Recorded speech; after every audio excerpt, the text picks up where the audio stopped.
What is going on, everybody? How we doing today? We are just chilling. It's a Saturday, all right? It's a Saturday. Usually we would not bother on a Saturday, but we're doing it. All right, we're doing it. We're doing it good. We're doing it up.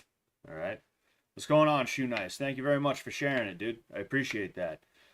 Speaking of Shoe Nice, for those of you that are not aware, for those of you that were not here yesterday, um, I am I did a stream with Shoe Nice with Gooner Gooch, all right, a well-known kick streamer, also from Hunger Games, the Ice Poseidon Hunger Games, and Kaylee from Fish Tank.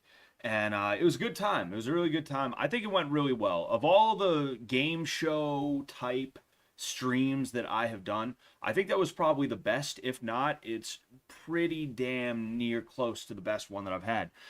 There's a couple of things that I need to improve on. Like for instance, I always forget. This is something I've done multiple times. I always forget to advertise the fact that you can that you can super chat to get a question or to add points. And because of that, even though I had more people watching me than usual yesterday, not many people sent in super chats and stuff like that. So that's something I got to work on, just for me, as well as how the game is supposed to go in the first place. But then in addition to that, there's a couple of things I could tweak. Like for instance, people said that it was really short. I like for streams like that to be on the short side, because there's nothing worse than when you run out of things to talk about and you have somebody on your stream and then you have to do this awkward like how the weather's nice, right? It's weird when you have to do stuff like that. But then in addition to that, it's it's I could have put a round two. We could have had a round two. I just didn't want to take too much of a chance, because if round one didn't go well, we would have had to get through a round two.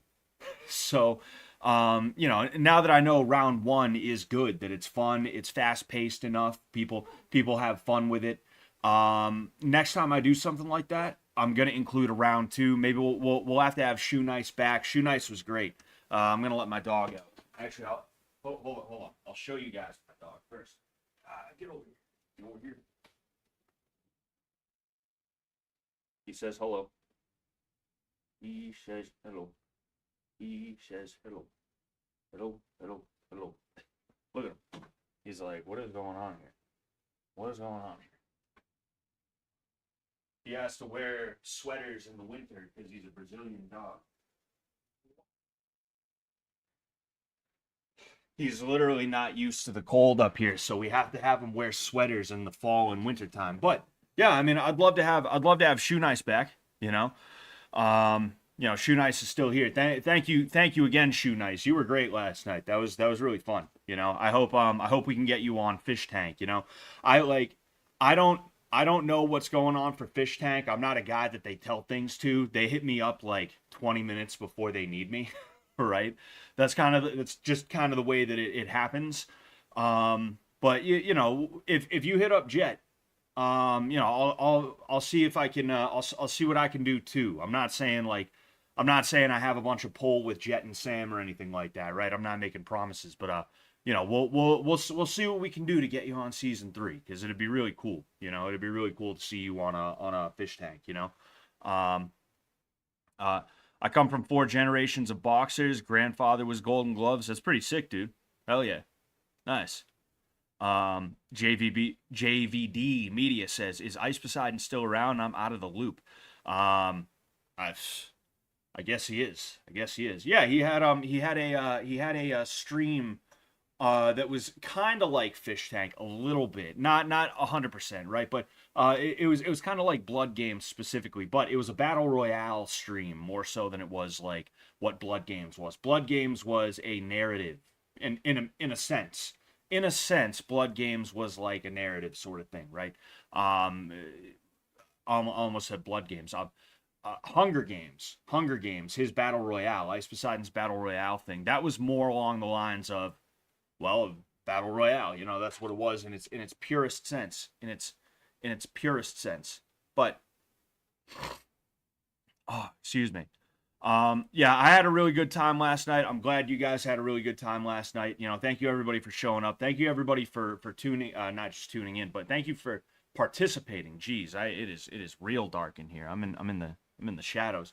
I'll go ahead. I'll turn on one of the lights. But I had such a good time. You know, I'm glad that went well, and we're gonna go ahead. We're gonna keep on keeping on with it. We're gonna keep on improving with this shit. Hold on.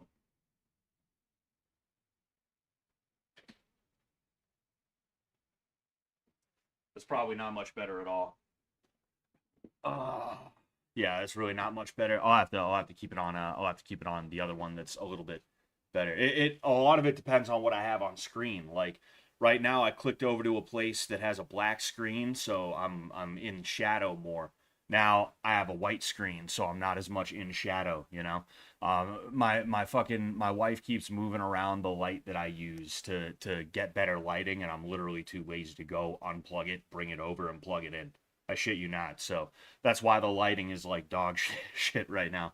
But yeah. So yesterday's stream was really good, but it was short. And because of that, I still have a little bit of stamina, and I am going to go ahead and stream a little bit today.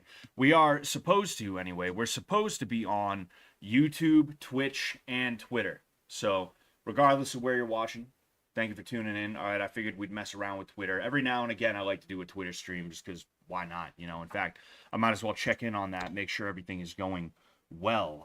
Yes, indeed, it is going well.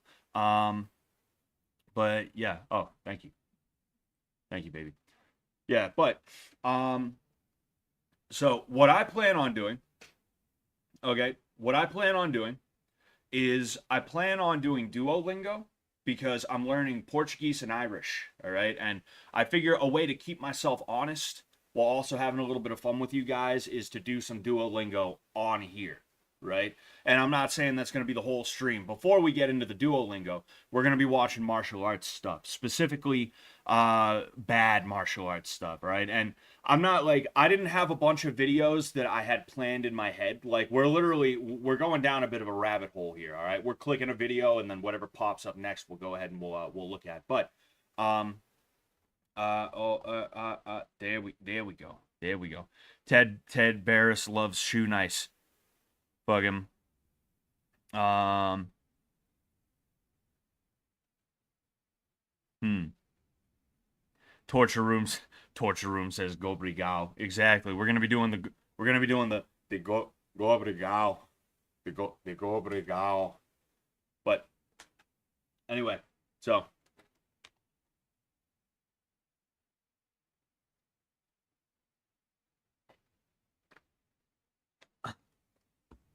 Mr. Prosty says, how do you learn Irish? Don't you need a cleft lip to talk like those people? Well, you see, you can do it one of two ways. You're either born with a cleft palate, or two, if you take enough brain damage over the course of years, you know, whether it's through drinking, whether it's through fighting, preferably both, you know, you're better off with both of them. Then you are predisposed to learning Irish. That's why Justa Minx is so good with her Irish, is because the dranking, getting that drank on, you know. Oh man. Sarah B says, make sure you're still subscribed to Scott. YouTube unsubbed me, and I only noticed yesterday. Yes, YouTube does not like my channel. They have not liked my channel for a little while. Look, I'm not saying that like I'd be massive if YouTube was not messing with me. Obviously, like there's growth in YouTube at best is gonna be this. You're never typically gonna grow straight up like that, right? Even the dudes that are super duper popular, they don't grow straight up. It's like they bang and then they kind of bang, bang, right? Um, that's what happens. YouTube yells bang and then they go up another like 100,000. But um, it, I know that I'd be better off if YouTube was not screwing with my channel, and I know they're screwing with my channel because every time I release a video that is considered to be not good by YouTube standards, all of a sudden my shit drops, meaning my subscriber count drops. They've had this thing for years where they say, "Oh, it's a glitch. It's a glitch. People got unsub from your channel. It was a glitch." Yeah, a glitch that's lasted for almost 10 years. You haven't fixed it. You haven't figured it out. No, it's not a glitch. They select certain channels to fuck with, and I'm on that list. And the first time I noticed it was when I released. In fact, you know what? I'll go ahead. Right. I'll show you specifically. Um. Um.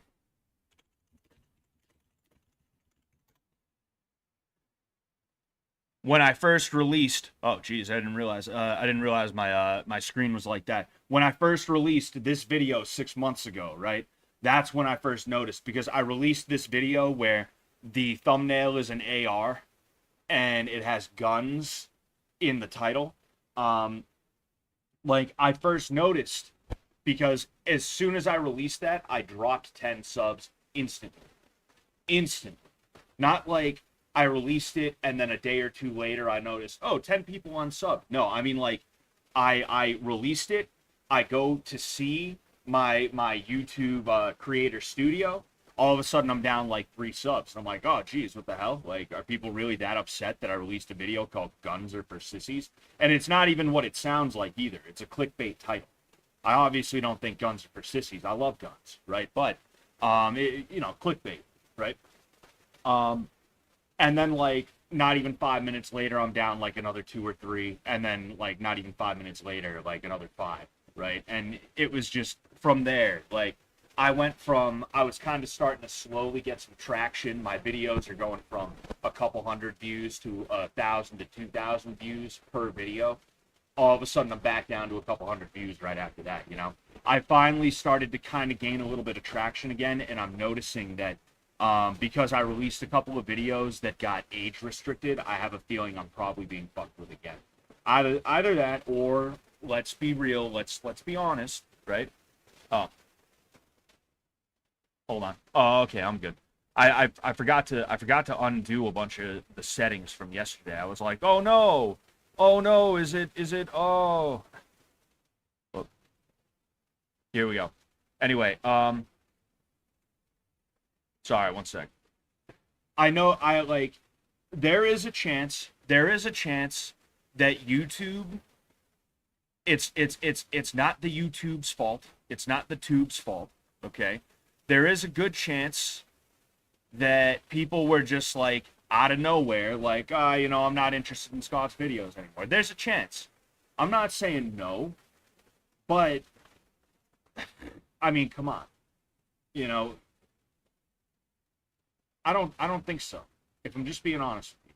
I think it's probably that YouTube, a platform that's known for low key fucking with people and then turning around and being like, "Oh well, it was a glitch. We didn't mean it." I mean, yeah, like we don't like this guy and we've been trying to fuck with him in every conceivable way, but this one was a glitch. This was an oopsie. This was a whittle oopsie is what this is. Fucking no, like bullshit. Fucking bullshit, you know? Cavalog says, Buelga. Mr. Prosty says, Boa noite. Obrigado. Boa noite.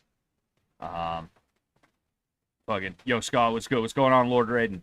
Have you made a video about being shadow banned? Nah, I mean, I haven't made a video about being shadow banned. What, like, Zachary Barrett, are you saying that, like, you don't see my stuff unless you search for certain things, like, right out?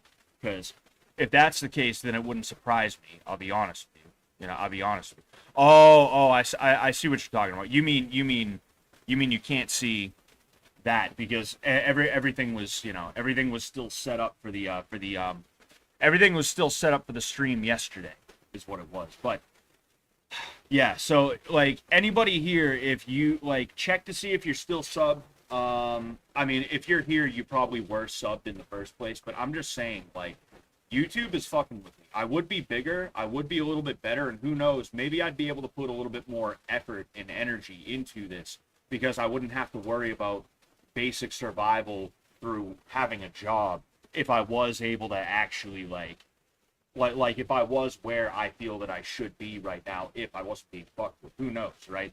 But then again, that's the entire point, is they don't want guys like me on here because, I'm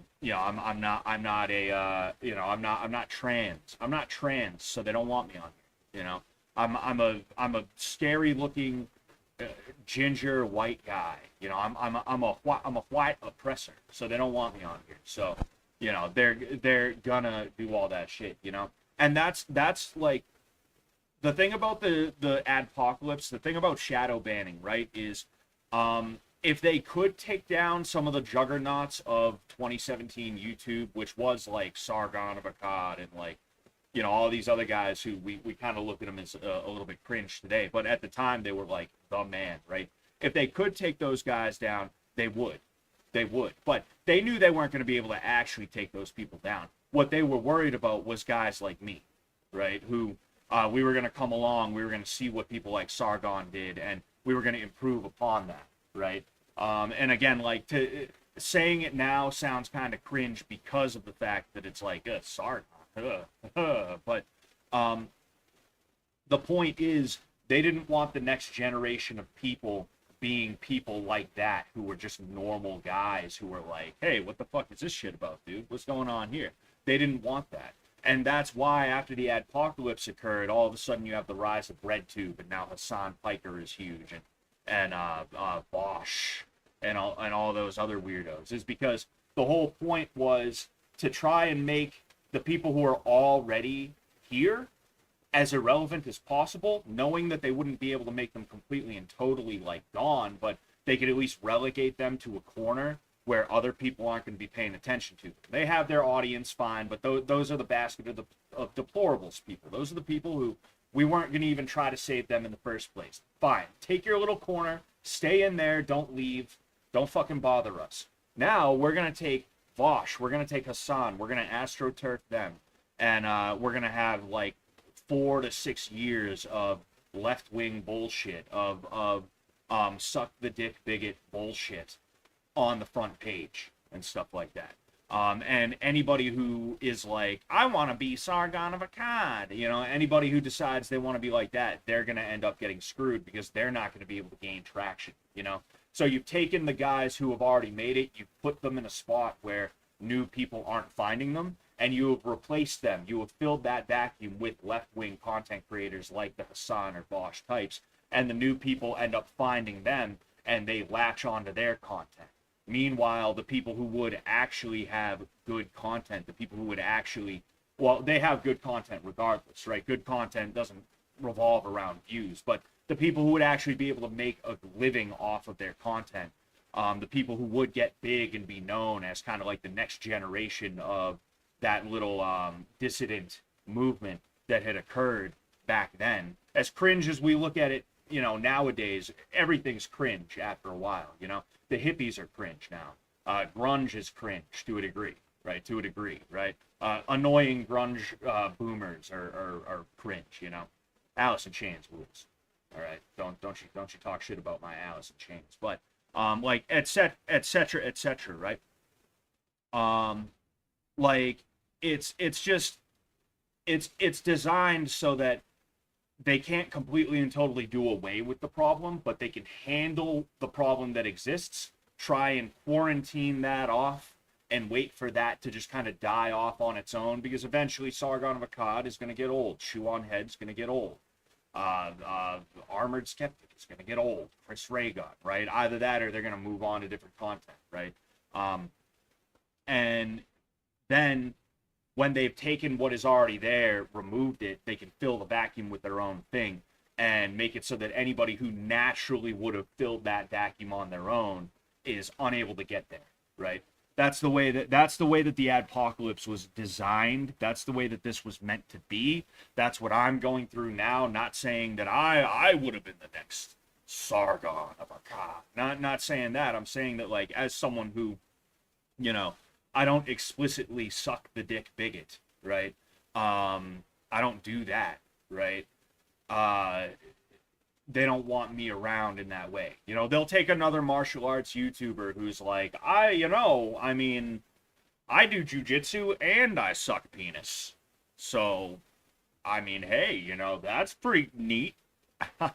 You know, they'll take somebody like that and they'll have him be the martial arts YouTuber, right? That's what'll end up happening. Scott lost 2 subscribers. It must be a Matrix attack from the CIA. It is, dude. It's George Soros.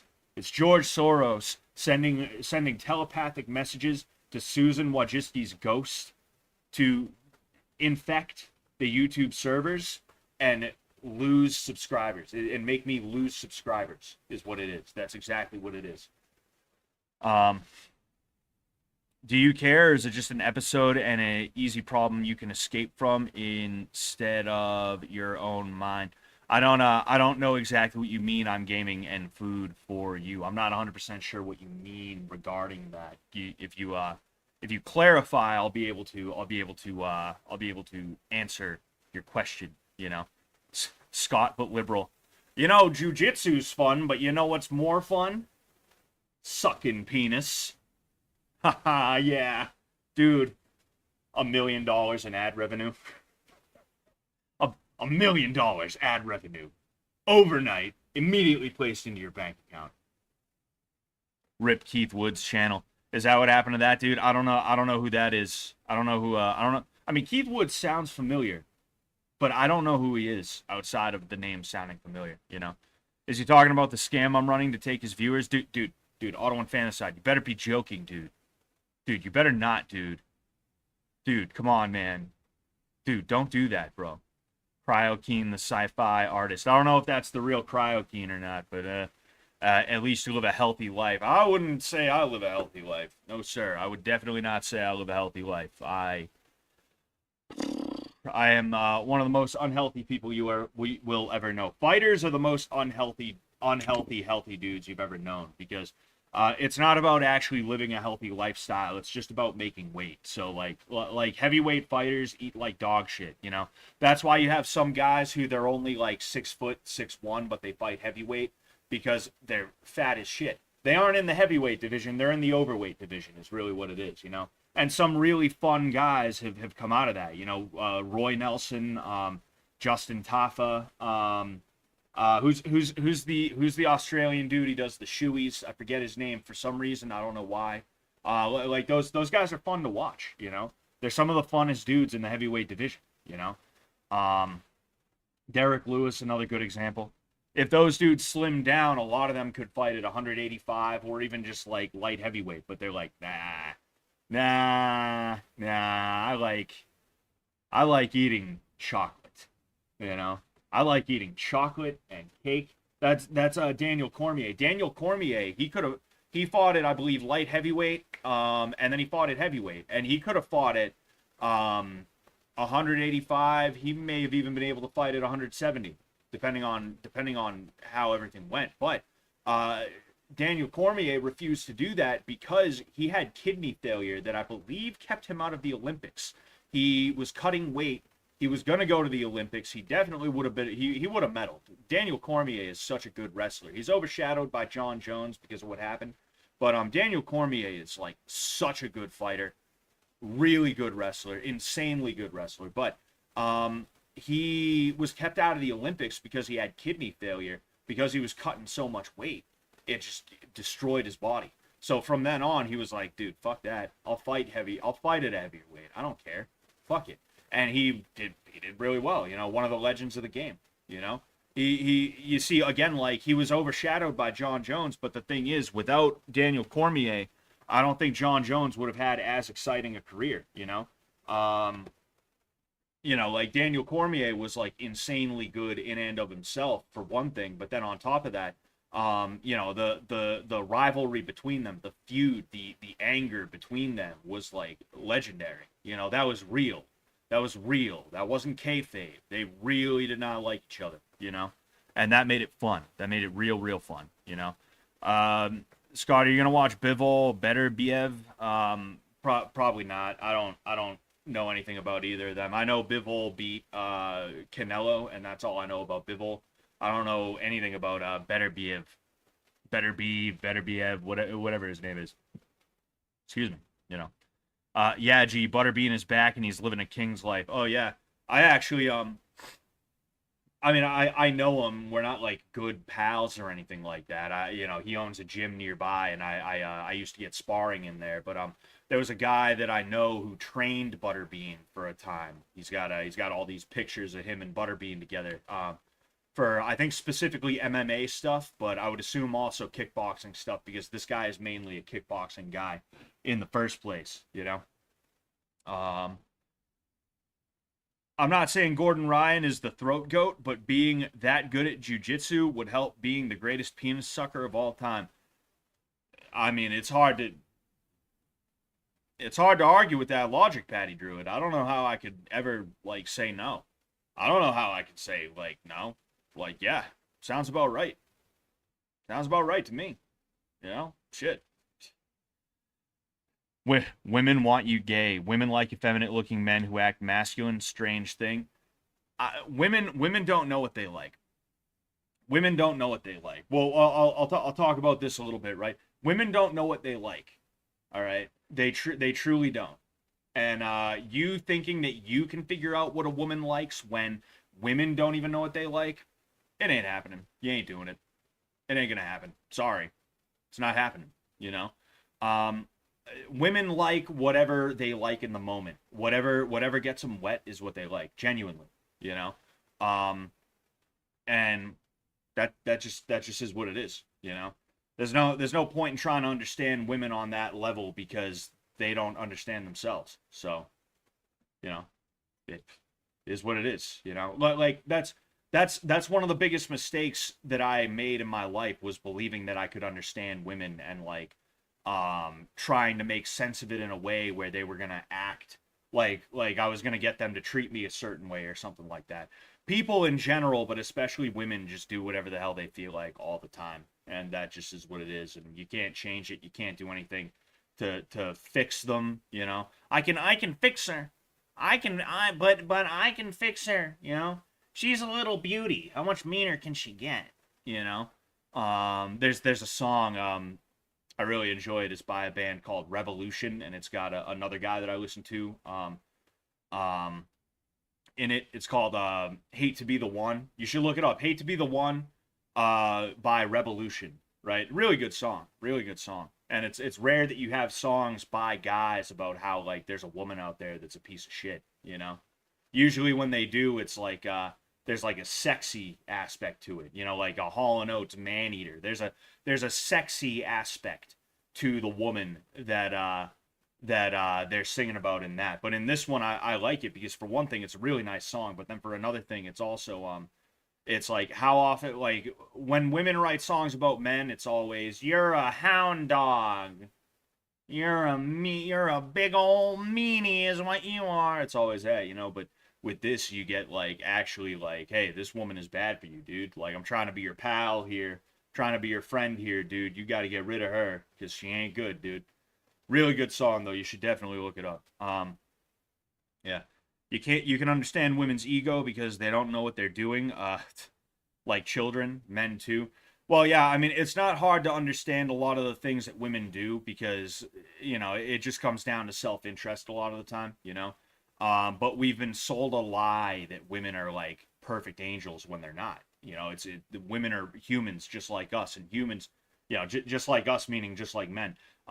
Women are humans just like men, and they operate in a similar way, even though it is different because of that dimorphism between men and women, obviously, right? But you know, we are all sinners at the end of the day. We are all bad. That's just the way it is. Me too, myself included, right? Um, and you are making a mistake believing that there's people out there who are actually trying to be their best. They might think they're trying to be the best they can be, the nicest, the best person that they can be. A heckin' wholesome chungus. A heckin' wholesome Redditor chungus is what everybody's trying to be. You're making a mistake if you believe that most people are like that, right? You need to be pleasantly surprised instead of unpleasantly surprised. Meaning you need to believe that this person is just only ever out for themselves 100,000% of the time.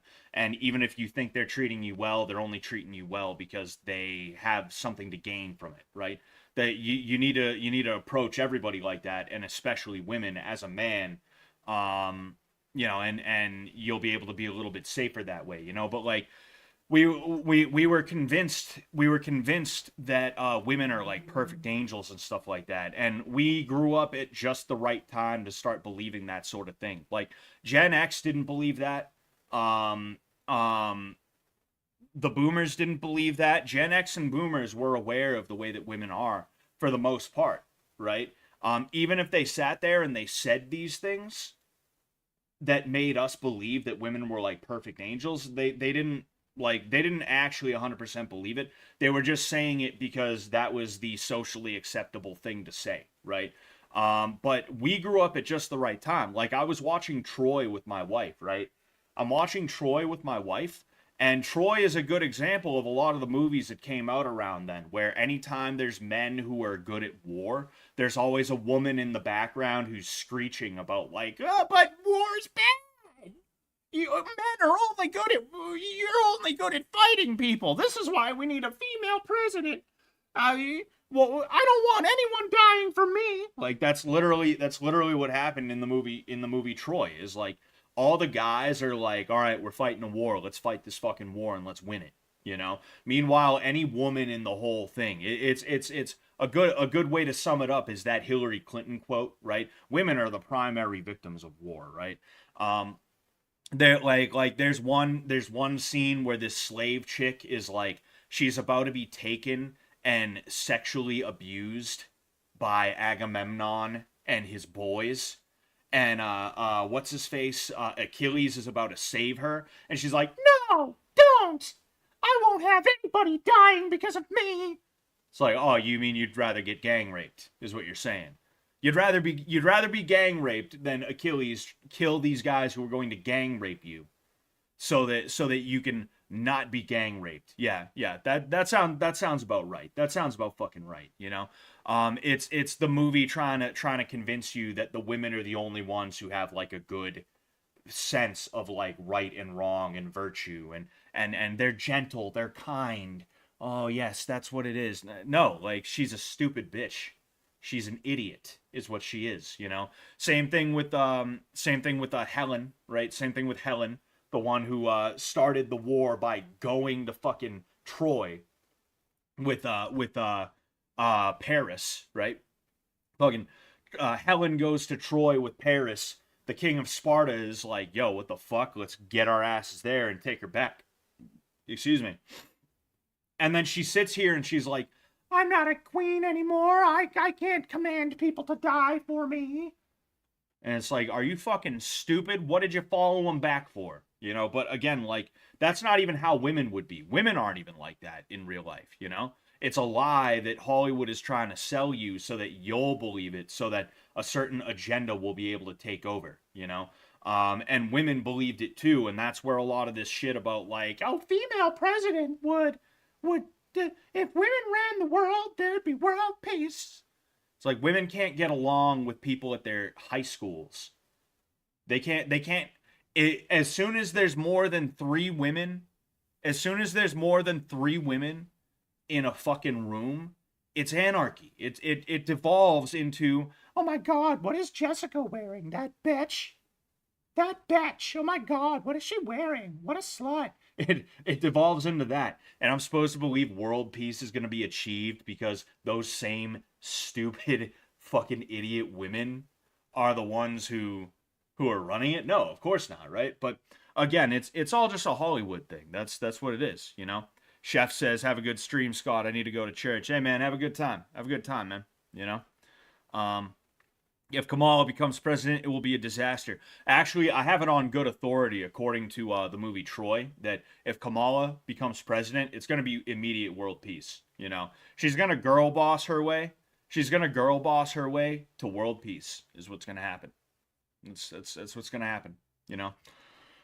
Oh, it is wild. It is wild. But anyway, with that said, enough gender relations shit. All right, enough gender relations shit. This ain't turd flinging monkey. What do you think this is? Turd flinging monkey, Sandman, MGTOW. What do you think this is? We're gonna go ahead, right? So this is the problem with stick fighting. It's a little under 15 minutes long, we don't have to watch the whole thing. I have not watched this myself. I have no clue what it's gonna be like. All right, if it's a snooze fest, if it's annoying, all right, we'll go ahead and we'll say fuck it, and we won't, you know, we won't bother with it. We won't bother with it. You know, we'll move on to another one that I saw, right? But the problem with stick fighting. Wait a second. Oh, okay, all right. The problem with stick fighting. All right. Can you do Duolingo in the female voice? I don't. We'll see. We'll see Zachary Barrett. We'll see what we can do. You know. The problem with stick fighting. So here's something about weapons martial arts, right? Weapons based martial arts. Okay. You see how this guy's standing? He's standing the way they stand in the pictures of fencers from like hundreds of years ago, or the drawings of fencers in these medieval fencing manuals, right? This is exactly how they used to stand. And I don't know who this guy is. I can tell just from the look in his eyes. He's probably not a bad guy. I don't want to completely shit on him, but this is my problem with HEMA, is that even though it's pretty cool and really effective, the type of person who gets into HEMA is the type of person who wants to wear pants and socks that are like this, who wants to stand like that with a sword right here, right? They're LARPing.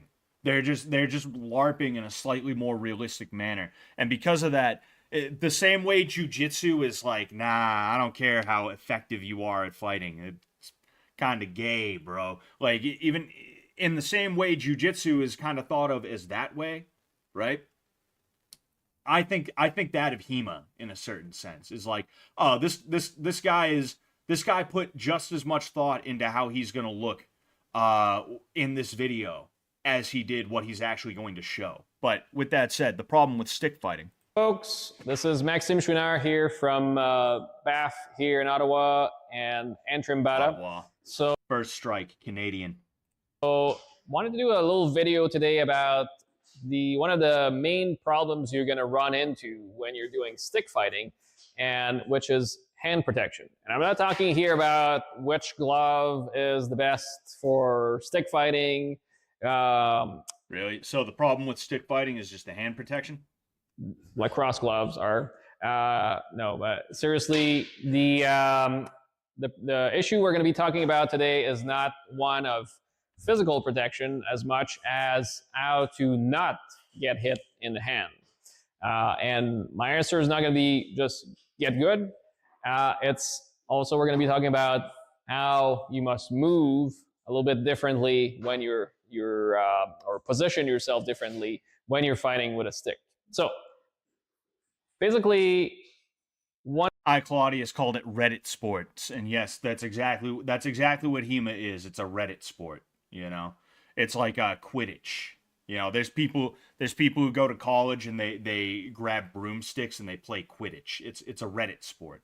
But yeah, this is supposed to be the problem with stick fighting. I think we got clickbaited a little bit here, but we'll give them a chance, because this seems more like it's an instructional video as opposed to, hey, what's wrong with stick fighting? We need to fix these problems. One of the big issues you see when people are starting stick fighting, especially when they're coming from a lot of time from HEMA background, fencing background, where people are used to have some sort of integrated hand protection on the sword, especially saber, broadsword, as we have here. So if Callum stands there in guard, it's very difficult for me to go and hit his hand because it's completely encased. In order to hit his hand, I'd have to go around, and it's very easy for Callum to just follow me around with a sword and cover that. So a lot easier for him to cover as long as he doesn't start moving the hand around too much either, or then I could maybe snipe or stop his motion with a strike. So as long as he moves fairly linear with his attacks, it's going to be very difficult for me to hit his hand, right? It's a little bit like a shield, like a buckler. Now, even if he had a cross guard, or even just a little disc like you'd see on a katana or a dao, still it would afford less protection. He'd have to be a lot more careful about his hands, but the direct line of attack towards his hand, towards the top of the hand, would be easier to protect. And especially, All right, dude. What's the problem with stick fighting though? Because right now you're talking about HEMA fencing. with just Okay. extending Right, my arm with the stick, you don't have this. So if Callum switches for a stick, if he tries to stand in the same position he was in, now I can easily just hit his hand directly with just extending my arm from where I am, which is going to be very difficult for him to parry because this is in time of the hand, so it comes very quickly. I just have to extend. It's a very quick reaction time to be able to defend against that kind of attack. So problem number one, already the position you're in is going to be different when you're stick fighting. And usually in stick fighting styles, the answer to that will be to keep the hand farther away, right? In some styles, they'll keep it on their shoulder, keep it across the body. And Entrimbata, and I would say, and so he's giving us the problem and then the solution. Like again, this appears to be more of a, hey, this is how stick fighting is different from sword fighting thing, which, like, yes, of course it is. When it, like, you never see somebody standing like that with a stick, right? What you'll see sometimes, right? I don't have a stick readily available, although I don't know. Maybe I can find one quick. I mean, I don't have a stick readily available, right? But you don't see dudes standing like that in stick fighting. They'll stand in a similar way, right? But they'll have the stick moving, right? And then they'll end up throwing however they're gonna throw, right? So that's a self-solving problem. Like, yeah, of course he's never gonna stand like that. Fucking, this basically just seems like it was a oh, excuse me. I almost just burped up the five guys I had, but I almost just burped up the five guys. No, but this is just an instructional video. That's like annoying as hell, you know. I wanted to hear the problems with stick fighting, not hey, this is how you solve certain issues that are already solved, you know. That's just annoying. But there is one that I want to take a look at, and that is, hey guys, it's so this is hold on. From Skeptic to Believer, Systema with Vladimir Vasiliev. Inside Fighting. Okay, so I don't know much about Inside Fighting. I've heard of him before, but I haven't really ever dealt with him in terms of like his content or anything like that. I would assume he's a jiu-jitsu guy, obviously, seeing as how he's you know, he had a jiu-jitsu shit on his stuff. But yeah, so Systema. For those of you that don't know what Systema is, okay, it is basically it's the Aikido of striking. It is the Aikido of striking. Aikido is somebody walks out with their hand like this, as though they're going to shake your hand, and you grab it and you go whoa, whoa, whoa, whoa, whoa, whoa, whoa, whoa, whoa, and then the guy falls over on his own. Systema is similar, because a lot of the stuff that they teach is stuff that is completely and totally just like not actually going to work. Now, apparently Inside Fighting said from skeptic to believer. I don't know what exactly we're about to see in this video. We're going to, you know, I'm going to shut up and we're going to watch it in a second. But if I could make a prediction, I was going to say an assumption, I guess an assumption, but if I can make a prediction, there's probably going to be a bunch of stuff that this guy gets put through as a grappler. I don't know if he does striking, but as a grappler, this guy's probably going to get put through a bunch of stuff that is completely and totally not in his wheelhouse, and he's not going to be able to tell right from wrong, good from bad, and he's going to be like, you see, actually, I think it might work. Because the thing about Systema is that it is concept-based more so than technique-based, okay?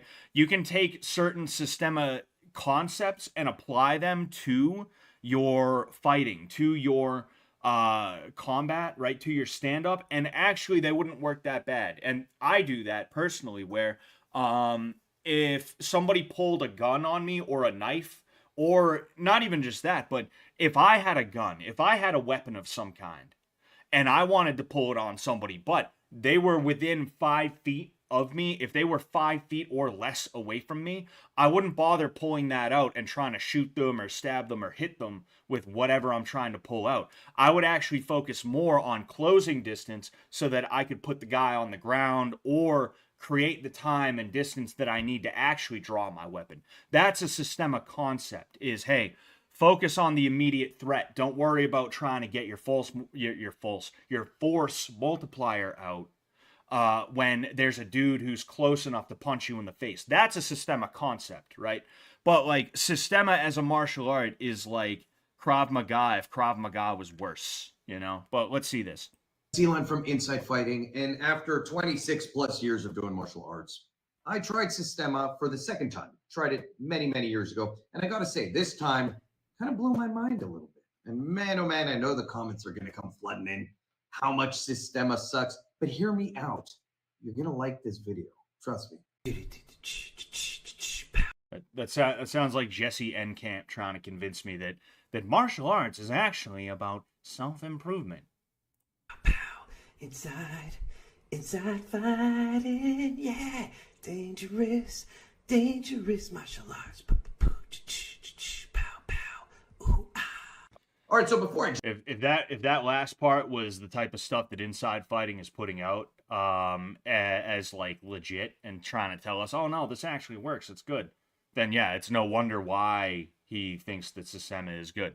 And like, here's the thing, I'm going to approach this with an open mind. I'm not just going to be like, that's stupid, that's wrong, like the very second I see the guys on the screen. I'm going to be fair about this, but I don't have high hopes, all right? I don't have high hopes. jump into Systema, visit InsideFightingStore.com, like and subscribe, do whatever you can if you don't mind to help my channel grow. I really appreciate it. If you buy an instructional and you don't like it, I'll refund you. If you want to rip me off, honestly, you can buy an instructional, you can watch it. Even if you like it, theoretically, you could still ask for a refund. I wouldn't know. I should probably not put that in the video. All right, Systema. Well, I visited Vladimir Vasiliev. Now, if you don't know who Vladimir Vasiliev is, this is Toronto headquarters. Vladimir Vasiliev is probably one of the biggest names in Systema, and this style gets a lot of flack. Gets a lot of flack because of what we're seeing right here. Couldn't imagine why. People watch this and they go, "What are they doing? Playing patty cake? What are these folks over here doing? Looks like child's play." There's a lot of things I can say about Systema. I'm kind of a victim of that same mentality. I came from very, very tough martial arts. Brazilian Jiu-Jitsu, Sambo, boxing, Muay Thai, Kyokushin, full contact stick Show them the feet. Show them the feet. fighting and Filipino martial arts, just spar heavy, combat sport based martial arts where you prove yourself by fighting other people. And then there's Systema. And you see this kind of hyper relaxed, playful, gentle, we're going to like break your limb over here, touch your neck over here. We're going to explore your body over here. And you go, what is this madness? This doesn't work in a real fight. That's kind of the reaction every single person has, myself included, until you go out there and you try it and you keep an open mind. Those are the two things that you need in place. So I'm going to go ahead. Maybe we'll listen to a little bit more of what he's saying. Maybe we'll listen to a little bit more of what he's saying before we skip ahead to parts where he's actually like doing stuff, right? But the cope that people utilize for this is they say it's a drill that's taken out of context. That, oh no, you see, this is part of a drill that's meant to teach you how to use your body in a way that is going to do this or that or the other thing. That's what this is. That's what it is. That's what Doug Marcada does. I showed you guys like swinging scarves at people, right? Trying to hit people with scarves and shit like that. Like that's the cope that these guys use to try and convince you that, oh no, this is actually good stuff. It's not bad stuff. It's good stuff. And I'm telling you it's good stuff because What this is right here is actually designed to make it so that you're going to be able to do this thing or that thing a little bit better. No, it's not. It's not. This is crap. You know, I'm getting visual ASMR looking at this. I'm looking at it and I'm just like zoning in, and I'm like, relaxing. You know, that's what's happening here. Okay, and I don't want to go too deep into it, but one of the core pieces that Systema kind of teaches in terms of its concepts is to be very, very relaxed, to be loose, to be fluid. That's not bad. Like I said, you can take some of the concepts of Systema and you can apply them to other places. Yeah, it's really good to remain relaxed when you're in the middle of a fight. You're not going to burn out. You're not going to be hyper. You're not going to be nervous. You're going to okay, bang, bang, bang, right? But this right here, I don't care what the context supposedly is, this is useless. It's not going to work for you. To appreciate Systema, an open mind, and to try it. Because trust me, when you get hit by these people, you're going to realize very quickly that they hit probably harder than anyone, period, end of story. And they do it from positions that make no sense. Now, as I'm watching this, I'm going to explain some stuff about Systema that I think is very important. All right, we'll listen to that. The reason I brought up those other styles is because I would describe those styles that I did as hard styles. My body has been tremendously injured over the years. I have torn both my ACLs, my meniscus, my MCLs. I have ruptured discs all along my spine. I've had hard hits to the head that have made me see flashing lights and I hear ringing all the time. All types of terrible, terrible things have happened to me over my lifetime training hard martial arts. If there's a yin and a yang, this is the yin to the yang of hard martial arts. This is the soft healing approach to hard martial arts. Now I'm making this, I don't know why I'm on a black screen here, forgive me, but the next part's coming up pretty soon. It's just right over here. Now, if you look, what I want to say about this is him and I were talking, Vladimir and I were talking, and this is where you get into the benefits of Systema. So this video is going to be complimentary. I'm not here to bash Systema today. I just tried it. And like I said, after 25 plus years of doing martial arts, it's very rare for me to find something that changes the way I think. What he's describing here, what I want to show you is he's describing how when you fight in the street, if you get into a fight stance, you're indicating to the person that you know how to fight and you're giving them a target, your leg, whatever that may be. But when you can just hit an attack from anywhere, from a neutral pose, you are actually training real self-defense. And you notice he caught me in the face right there as I stepped in to hit him. He's just showing how his instinct is to kind of punch you in the face as you step in. But what's Systema? Okay, that's all well and good in theory, and this is the problem with a lot of traditional martial arts, Systema included, even though it's not really like a traditional martial art, you know, in the way that we think, is things that are good in theory don't always add up to being good in reality. And this is why I keep meaning to make a video explaining my little my little passion project, the martial arts spectrum. All right. There's 4 little pieces of the spectrum. All right. It's one line, you know, 2 poles, and then about a quarter of the way in on each side is another line, right? It goes from ineffective to effective, all right, from one side to another. And on the least effective side, it goes bad theory, bad technique. On the side that, you know, is next to, right, it's still kind of on the bad side, but it's getting closer to better. It's not quite bad theory, bad technique. Is bad theory, good technique, all right? Then there's good theory, bad technique. No, wait, no, it goes bad theory. Fuck. You see, I have to write it down and then I could actually, like, you know, because I haven't thought about it in a long time. But bottom line, like, there's a spectrum, right, that you could put all martial arts on. And on the extreme end of the bad side of that spectrum, there is bad theory, bad technique. All right. On the extreme end of the good side of that spectrum, there is good theory, good technique. And then there's 2 of them that are bad theory, good technique, and you know, bad technique, good theory, right? It's like I said, I'd have to write it down and I'd have to think about it. It's something that I haven't thought about in a while, but it's a way that I've kind of figured out to classify, like, whether a martial art is good or bad, right? And I'm not saying that like if you don't know anything that you could use it to like, oh, I think Wing Chun is probably here and Jiu-Jitsu is probably there. No, like it's a way for somebody who already knows to kind of rank what they think everything would be at. But anyway, this is a situation where it's theory that makes sense, but the technique behind it is not good. The theory in action is not exactly what they think it is. When you actually take that and you put it into action, it's not the way that you think it is. Even the way this dude, like he threw a punch in there, right? Indicating to the person We'll that see. you know how to fight and you're giving them a target, your leg, whatever that may be. But when you can just hit and attack from anywhere, from a neutral pose, you are actually training real self. See, like you notice, hit and attack from anywhere, from a neutral pose. Watch when he throws that punch. You see, he throws a punch and he hits this dude. He throws a punch and he hits this guy, and he got hit first. He got hit first, and he got hit with something that was harder, that was going to do more damage. All right. This dude right here is just he's drinking Kool-Aid, because when they're going not even half speed, when they're just playing around because this guy wants to try and sell him snake oil, he's like, oh no, actually that makes a lot of sense.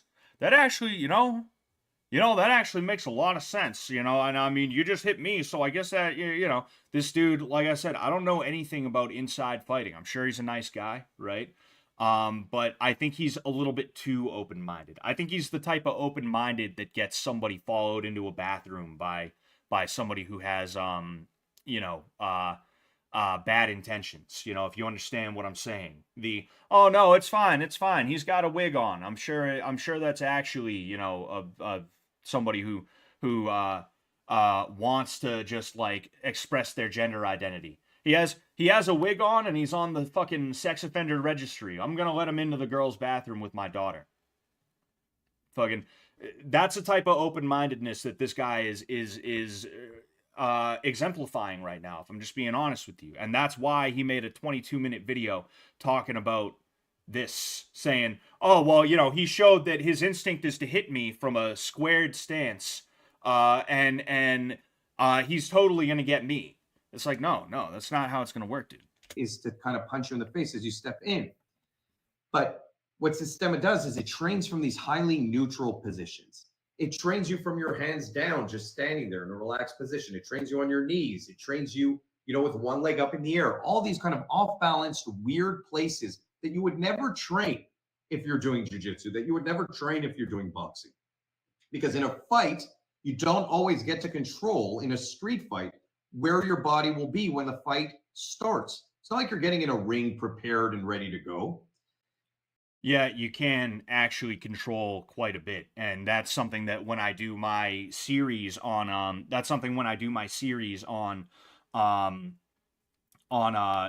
to fight if you can't fight, right? The online course that I'm working on, I read that part out to you, how to identify and defend against a sucker punch. I don't tell you, right? This, interesting. There's ice cream in there that I didn't buy.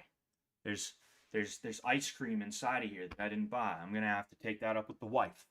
I'm gonna have to demand some ice cream. But I don't tell you, right? You can't really see my lower body too well. I don't tell you to get into a fight stance like this and be like, all right, hey man, I don't want any trouble. Bro. I swear, I don't want to fight, man. I don't want to fight. I don't tell you to do that, right? I tell you, okay, I'm not going to describe to you the stance. I'm just going to show you the stance that I tell you to get into. In fact, you know what? Here, you can see my legs a little bit better now, right? So here's a neutral stance. Here's the stance that I tell people to get into, right? The difference between the two is about 4 inches. And here, I'm also telling people, hey man, like, look, I don't want any trouble, dude, right? This is the stance you should be in when it comes to identifying some kind of a sucker punch that may be coming in, right? That's the way that you should be. It shouldn't be, right? And I'll go ahead and I'll fix this a little bit because I have words. I have my tip counter thing, right? I'm not telling you, you know, assume a boxing stance. Get your head movement going as well, you know. It's easier to move your head if you have that little side to side sort of swagger, you know. So this is the way you should be ready to identify and defend against a sucker punch. I'm not telling you to do that. It's literally just, oh, hey, dude, believe me, I don't want any trouble, man. I'm sorry. Like, okay, I'm just gonna leave. How about that? You know, you go ahead, enjoy your night. All right. I don't want any trouble. I really, trust me, believe me. I'm sorry. Whatever I did to you, my bad. I'm just gonna walk out the door now. Okay. All right. That's the way that you should be. All right. You shouldn't be here like, huh, and then waiting for him to walk in and just yeah, yeah, yeah.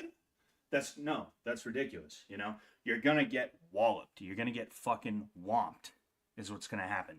You know, and the cope that these guys are gonna use is that like, well, what if somebody jumps you from behind?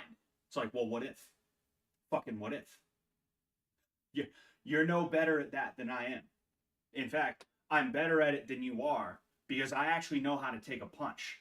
I know how to take a punch. I know how to roll with a punch, to move with a punch, right? If I see someone coming at me and I know that I'm not going to be able to get like that, I'm going to be like, uh-oh, I'm going to move with the punch, okay? And that's actually how you use the Systema concepts to your advantage. That nice, relaxed, not trying to fight against force, but moving with force. That's how you use that, is you see a fist flying in, and instead of being like, hit, right? Instead of being like that, you, you move with it, right? That's how you roll with a punch. A fighter is going to be a million times better at that kind of thing than some guy like that. He is, because he has a lot more training with that, whether it's in or out of a stance. He has thousands of hours of training to go, a punch is coming in and I'm not going to be able to fucking block it. I better roll with it. I better move with it. Oh, roll with it. Roll with it. Roll with it. Roll with it. Right? And if you don't see the guy coming, there's nothing you can do about it. If you don't, like, if you see some guy who's like, oh, well, that's the thing, you haven't seen him, right? If there's some guy who sneaks up on you that well that he's able to hit you before you see it coming, there's nothing you can do about that. And nothing this guy teaches you is going to be able to help you with that.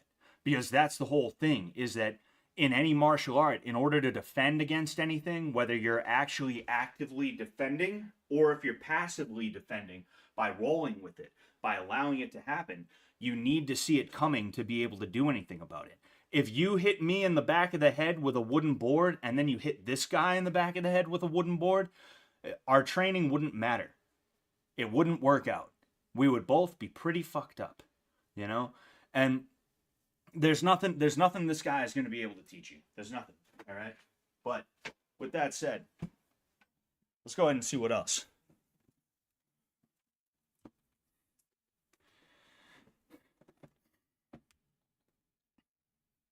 Evil Fandango says, nah, you just need to do spiritual alchemy, and then you can feel around with you. You can feel around you with your mind. That's exactly what it is. That's exactly what it is. I need some of that Russian Rasputin type shit, because that's where Systema comes from. You see, the Russians were a little bit experimental with some of the shit they did, and because of that, they developed things like Sambo, which is good. That's a good martial art. But then they also developed Systema, and yeah, that was the downside of their experimentalism. And so that's a very, very important note. Systema really gives you the ability to hit from anywhere. And we're going to deep dive into their hitting a little later because, again, that is the magic of Systema, their ability to hit. He said a quote here. The reason he's grabbing my arm like this, and I want to really touch on this quote because it's one of the best quotes. He's saying it right now. He said, I practice movement, not techniques. Systema's philosophy is completely different than other martial arts. There is no form. There is no real technique. There's almost not a proper way to do things. There's this idea that as long as your body's in a relaxed state, as long as you can remove as much tension as possible, you can generate immense power and you can be very, very effective. Now, again, when you see them training, you think this is stupid, this doesn't work. But when you experience it is stupid and it doesn't work. When you experience it, you're being polite to the guy who's trying to teach you dog shit because you don't want to be rude to him, and you end up going home and you make a 22-minute video about how actually, it's not that bad. It, you realize that it can have tremendous value because the amount of force they generate and the way they can roll with things. I talk about this concept of stickiness. If you train Filipino martial arts, if you've ever done knife fighting, weapons-based training, You see, and Filipino martial arts, the only good brand of Filipino martial arts was made by a bunch of gringos. Dog Brothers FMA. That's it. Other than that, Filipino martial arts sucks typically, right? And look, I'm not saying if you go to the Philippines there won't be dudes who are training in like really good ways, but the type of shit that you typically see out of FMA, whether it's Kali, Eskrima, any of the other forms that I think they have, right? Arnis, right? When it comes to those, you see a lot of that Doug Marqueta tier shit, where again they'll be like, you could even use a scarf, and they start like limp wristed throwing scarves around like that, like it's just so pointlessly stupid, and like it's no wonder this guy is gonna bring up Filipino martial arts right now, because that's the closest thing to something that is a little bit more mainstream. Filipino martial arts isn't mainstream, but it's more mainstream than Systema, right? More people can identify with it than with Systema, right? So he's going to bring that up to try and give legitimacy to what Systema is. And no, it's like, it's just it's a load of shit. So we got a little bit of ground game right now. Okay. I'm curious about this. We'll go ahead. We'll just skip forward. thing going on in the background. Systema, and I apologize that the audio's not recorded. Big screw up over here, which is why I'm doing this voiceover, but you'll still get a lot of the notes. One thing I'll say, Scott says, Scott, do you talk or train fights just on YouTube, or do you do real life training? Yeah, no, I train people in real life. I trained Sam for his fight, Brandon Buckingham, a little bit with Harley. I was involved with Froggy Fresh. Those are just some names that you would probably recognize, right? Other than that, I'm getting a guy ready for a fight in November right now, and I have a few people who compete pretty regularly at local jiu-jitsu tournaments and stuff like that. So yeah, I'm a real coach. I'm not just some guy who's like, I like martial arts. Coaching is what I do. It's not the only thing I do, right? But I'm slowly but surely working to try and get it so that it is what I do, That I picked up. And I remember all the quotes from today perfectly. But Systema, in my opinion, is one of the best, and I know this is crazy. Yeah, if somebody just stands there and you let them, and they let you grab them by their chin and torque their neck, yeah, they'll probably move around a little bit if they're standing there and doing nothing. To a lot of people who hate Systema, it is one of the best supplemental martial arts if you do a hard style, if you do a combat sport. It will change the way you move. It will change your body mechanics. It will teach you to relax in places where you otherwise have tension. It will change the way you generate power when fighting. Now, again, I know people are watching this. You see, and this is the first thing that I've said that I will actually agree with. If you do Systema and you don't go too deep into believing that these techniques are actually a good idea, then yeah, you might be able to take some of the concepts that are taught and apply them to your martial arts and make it work a little bit better for you. All right. You might be able to stay a little bit more relaxed. You might be willing to take chances on striking in different areas and things like that. You might be willing to do something like that, and it might work out for you to make you a little bit better overall. But overall, you don't like, no, he called it the best supplemental martial art. I hesitate to call it the best, because even calling it the best anything is like that denotes there's some kind of like aspect of it that is deserving of being called the best. This sucks. What we're seeing right now sucks. What he's showing is trash. You don't want to do it. All right. But it's not a bad idea insofar as you're going there to kind of try and find something more on the mental side, more on the conceptual, the philosophical side, than the, oh, hey, I'm going to go here and I'm going to learn how to grab somebody's wrists and go, whoop, and they're going to do a flip, this. I'm a Brazilian Jiu-Jitsu black belt. Would I let someone do these moves to me in a live sparring situation? No, I'd have resistance and tension in my body. But that's the exact point. Systema is an exploration. No, no, I wouldn't let him do that to me, but that's kind of the point of what I'm saying is, like you probably should let him do it. Like, I know that's not what he means. I know that's not what he means by that, but it almost sounds like it a little bit, depending on how you're taking it, is like, no, you see, Systema is all about trying to be relaxed and nice and loose and flowy. And I mean, would I let this guy do that stuff to me if I was in like a jiu-jitsu match? No, I'd be tense. I'd resist. But that's the whole point of Systema, is that you're not supposed to resist. That's how it works. He does stuff and you don't resist, and it always works. That's kind of what it sounds like, right? Apparently, this dude's a black belt. I'm not gonna do what a lot of assholes do, which is when somebody says something that they disagree with, right? When you say something that some asshole on the internet disagrees with, you're like, fuck, I'm fucking up the point. I'm not gonna judge the legitimacy of his black belt, okay? Because that's what happens with a lot of people, is they'll be like, you're saying something I disagree with. Where'd you get your black belt? Fucking Toys R Us, right? They do that. People do it with me. They try and say, like, I don't have cauliflower ear because I'm not an idiot who rolls ear to ear, right? I don't go ear to ear, and I don't let people tie up, grabbing my ear and fucking doing that all on it. So because of that, my ear doesn't look fucked up, People look at me and they're like, you don't have cauliflower ear. You're not really a brown belt.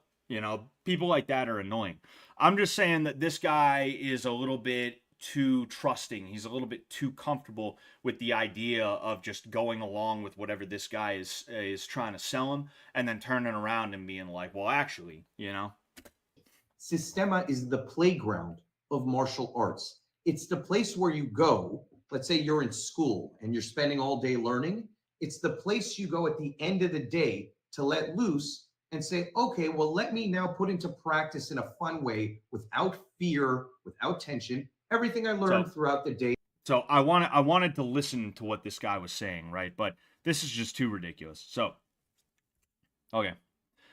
What we have here is called butterflies, all right? This is a guard. When people think of guard, they usually think of the legs wrapped around the dude's back. He's pulled in, right? That's called closed guard, okay? This is butterflies. It's a guard. It's an open guard, okay? This guy apparently likes to play butterflies, so he decided to see what would happen if you put butterflies in on this dude. You go at the end of the day to let loose and say, okay, well, let me now put into practice. That would never happen, because as soon as you put your feet there, as soon as you put your hands there, he's going to start hand fighting with you. And if you tried to push down, you're not going to have as much weight on his knees as you need to be able to stop him from moving his hips and the rest of his body. And even if you did, again, he's going to hand fight. He's going to grab one of the hands that you placed here. He's going to pull it off. Then he's going to have control of this leg again, okay?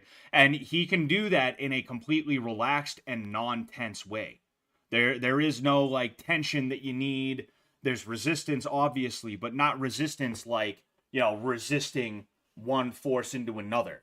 It's literally just, you're pushing down this way. I just have to, in a relaxed manner, pull your arm that way, and I'm all good. It was just so funny to see this, right?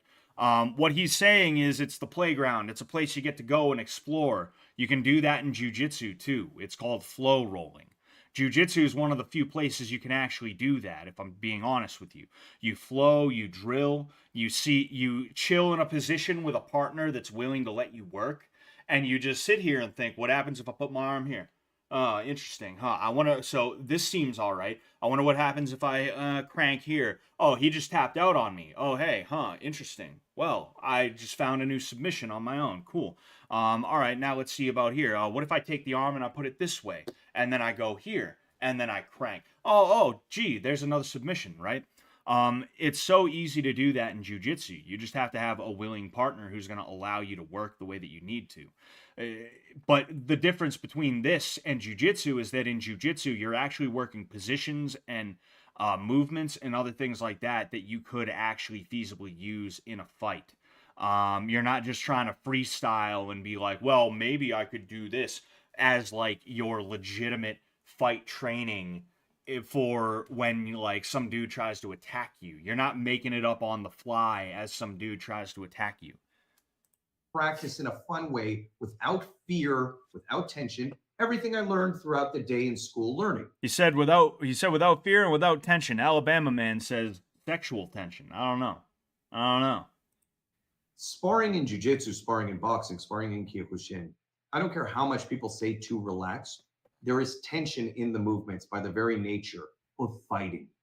And when you come to here, the entire approach is flipped on its head. The entire approach is to play, explore, zero ego, find fingers, find wrists, find the point on the body, understand human structure. And one thing that I can say that these guys do incredibly well, and this is just one of the things they do incredibly well, is that the second your body moves a millimeter off its structure, meaning if my neck turns, and here he's showing it. See, my hand came in too close. He grabbed my finger, so I went for an arm drag, and he's already just rolling with it. He has my wrist again. There's a constant exploration and movement. This will help your grasp. Yeah, it's because you see, this is what flow rolling is supposed to look like. Like if you watch what inside fighting, right? If you watch what he's doing, that's what flow rolling is supposed to look like. Watch one what's thing about that I to can happen, say that okay? these guys do incredibly well, and this is just one of the things they do incredibly off its structure. Close. He grabbed if my neck Right in. turns, and here he's showing it. See, my hand came in too close. He grabbed my finger, so I went for an arm drag, and he's already just rolling with it. He has my wrist again. There's a constant exploration and movement. This will. You see, half of that wasn't even legit moves. He was just kind of like touching the guy, right? But when I saw certain moves, like the arm drag that he went for, he goes for an arm drag about here. See, my hand came in too close. He tries to go for the arm drag, but he didn't quite get it. My finger, he goes so for an arm drag again. again. He's already just rolling with it. He has my wrist again. There's a again. You see how he's just like touch the face, touch the body, and then he goes for the arm drag. He didn't actually finish the arm drag. If he wanted to finish the arm drag, he would have been able to, and there would have been nothing this guy could have done about it because he had leverage on him. He had the leverage and he had the angle that he needed to finish that arm drag. If he was trying to actually fight this guy, he would have absolutely ruined him, regardless of how relaxed this dude was. And talking about being relaxed, doesn't matter how much I tell you to relax, there's still tension in boxing, kickboxing, this, that, the other thing. What do you think moves muscles? It's tension, right? You can be relaxed in your movement, right? I'm relaxed and I'm flowing. But the thing is, right now, in order to move this way, these muscles and the muscles in my back, as well as the shoulder, and even a little bit down here, they all have to tense up, right? They all have to tense up to get this movement. It doesn't matter how nice and flowy my hand is. Doesn't matter how nice and flowy my hand is, all right? Doesn't matter. Doesn't matter at all. Fucking, there is tension. So this guy, the relaxation is more of a state of mind that you are able to achieve in something like jiu-jitsu or even boxing and Muay Thai, so long as you're willing to approach it from that mindset with a willing partner.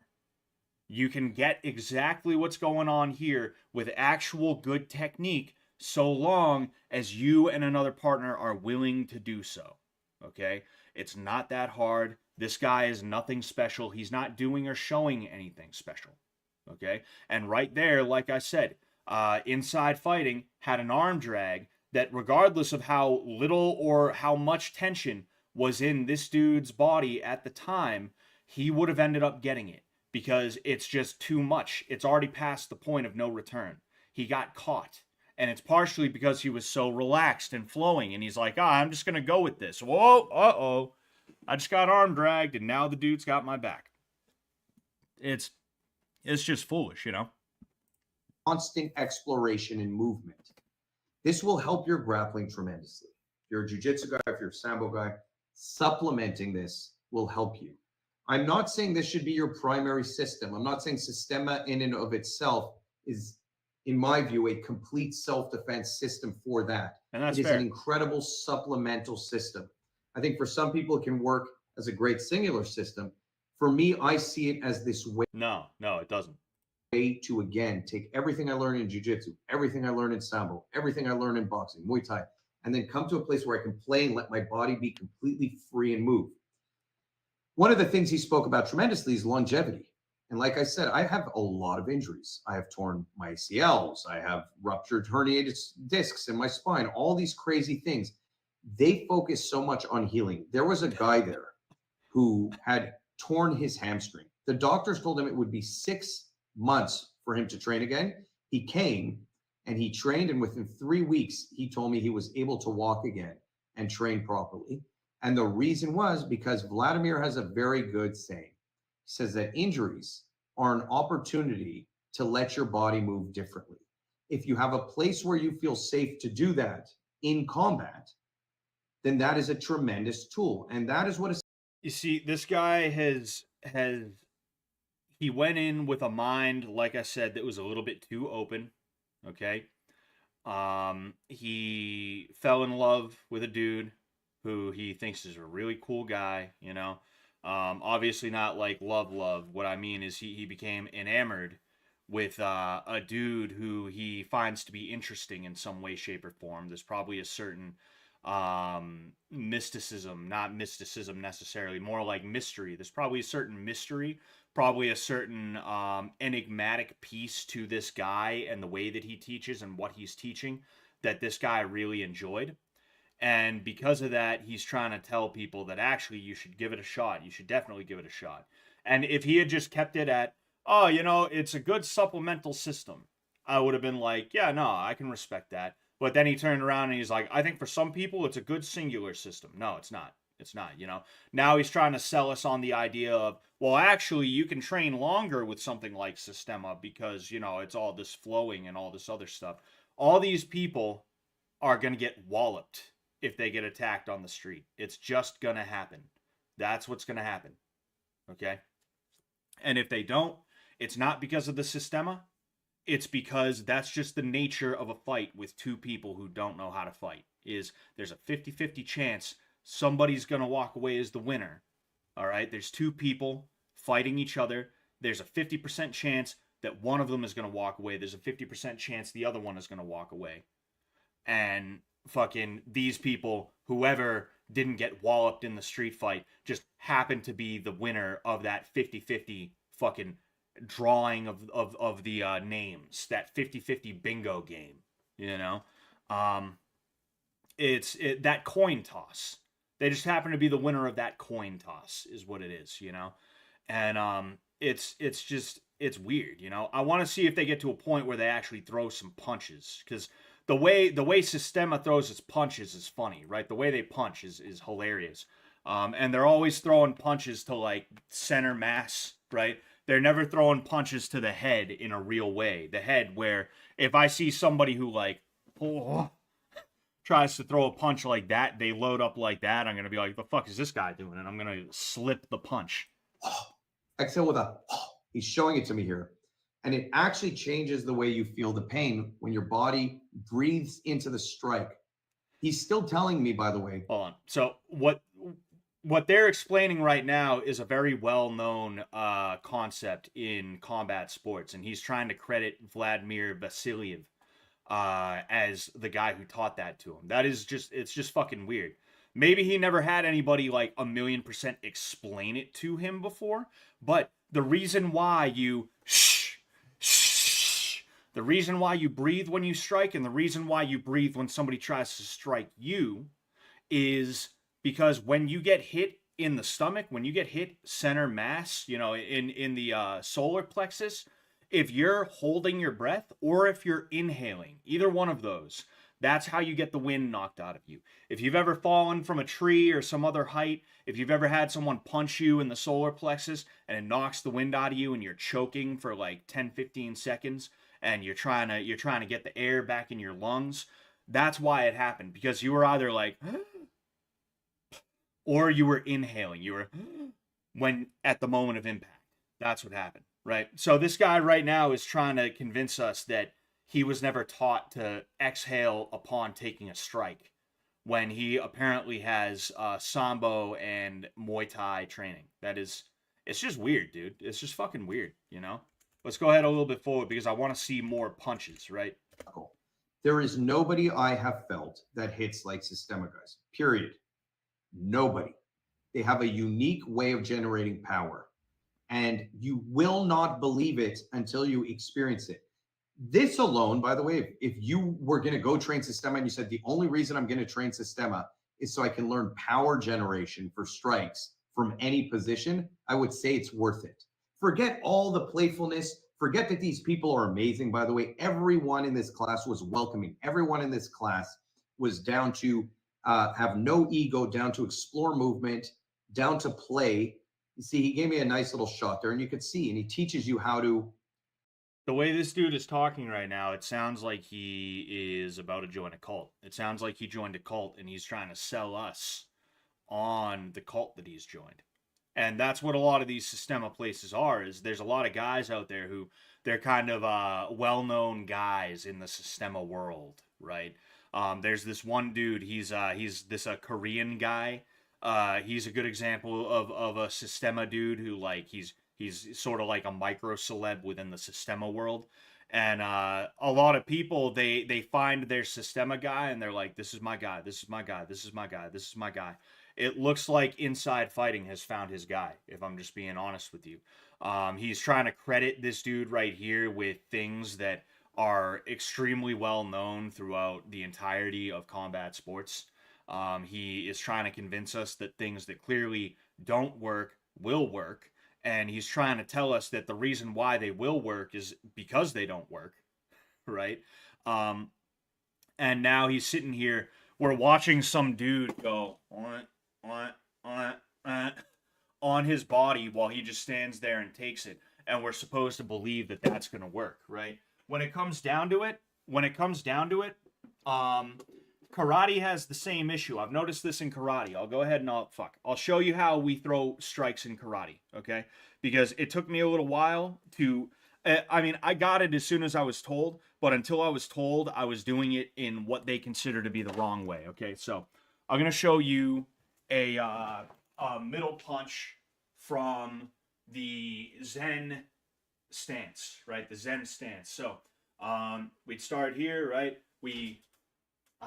Not enough room. But we start here, right? We go here. We start with Gaiden Barai, right? This is Gaiden Barai, and we end up in our Zen stance. I have a shitty Zen stance right now because, like, there's no room, you know. But I would want to step forward, okay? Or if I was going to do a reverse punch, I wouldn't like that, right? I wouldn't bring this up here, all right? I wouldn't throw and then like I wouldn't throw and then like basically the way we do in Muay Thai, right? Or boxing where like that. Even if I keep the punch out, I'm there, right? I'm stopping with everything, with all these muscles, with these muscles, with these muscles. What you do in karate is you just send this out and you stop with these muscles in particular, right? You don't come up here, okay? It's just there, right? You keep the arm as in line on the plane that you're punching as possible, right? And these are just relaxed. They're just relaxed. It's just there, right? You just send it out and you stop with the muscles in your back, your side, your shoulder, okay? As opposed to, like I said, like that, which would be a boxing or a kickboxing or a Muay Thai punch, okay? Now, this, right, this method of throwing like that, it is actually really powerful. It's a really good way to throw punches. The issue is that you're typically not going to be able to hit somebody with a punch like that because they're going to move out of the way. Not to mention the fact that if you do it off of that Gaiden Barai, you're going to end up getting hit in the head because you're not protecting yourself.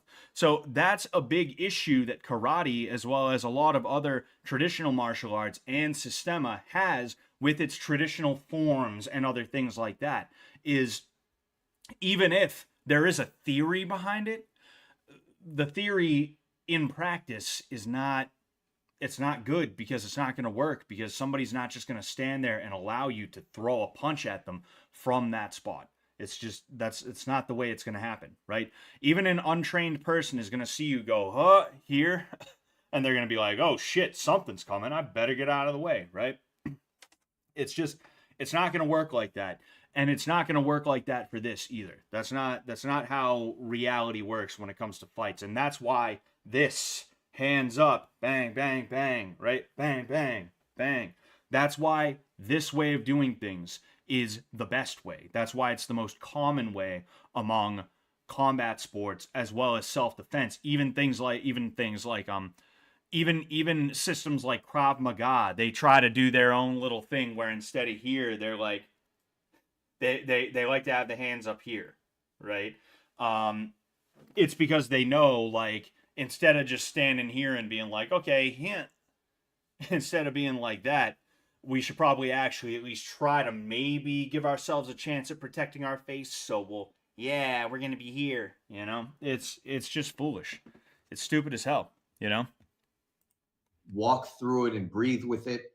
To say that these guys don't know how to take shots and give shots, which is a major part of fighting, you're grossly underestimating them. What's it got? I really hope that people watching this, if they box or do Muay Thai and end up in Toronto, come to this school just to feel what it feels like to get hit by him. He's showing you can do it from anywhere, leg up in the air. You don't need proper structure. He does it from sitting down. Leg up in the air. Just boom. It's like a missile hitting you. It's just this incredibly relaxed punch. Yeah, and this guy's just going to be standing there waiting for the punch to come in. And again, they even showed me that, like, the way I punch like, let's say a boxer or whatever it may be, a Kyokushin guy. When you hit bags like that, the absorption is back into your shoulder, back into your neck, back into your body. And I feel it when I hit the heavy bag a lot, you know, especially if it's like one of those harder heavy bags for a long time, the tension is in my body the next day. And you see this with any boxer, anyone who does combat sports. Hitting things hard all the time actually damages your own body. It's wear and tear, but not in Systema. They're so relaxed. They manage to kind of stay smooth through it. But not in Systema, because if you notice, there isn't a single heavy bag in the fucking place. That you can do these strikes. Is there, like, that was more of a joke, right? But you may notice you don't see any sort of heavy bag there. It's just, it looks like more of a jiu-jitsu school. It looks like they're operating in a jiu-jitsu school. You know, there's no heavy bags in the place in the first place. So yeah, of course, because you're not hitting the heavy bag. Generate more power and not damage your neck, not have ruptured discs like I have. And again, they spend a tremendous amount of time, not just on these kind of things, but they also spend a tremendous amount of time on healing your body.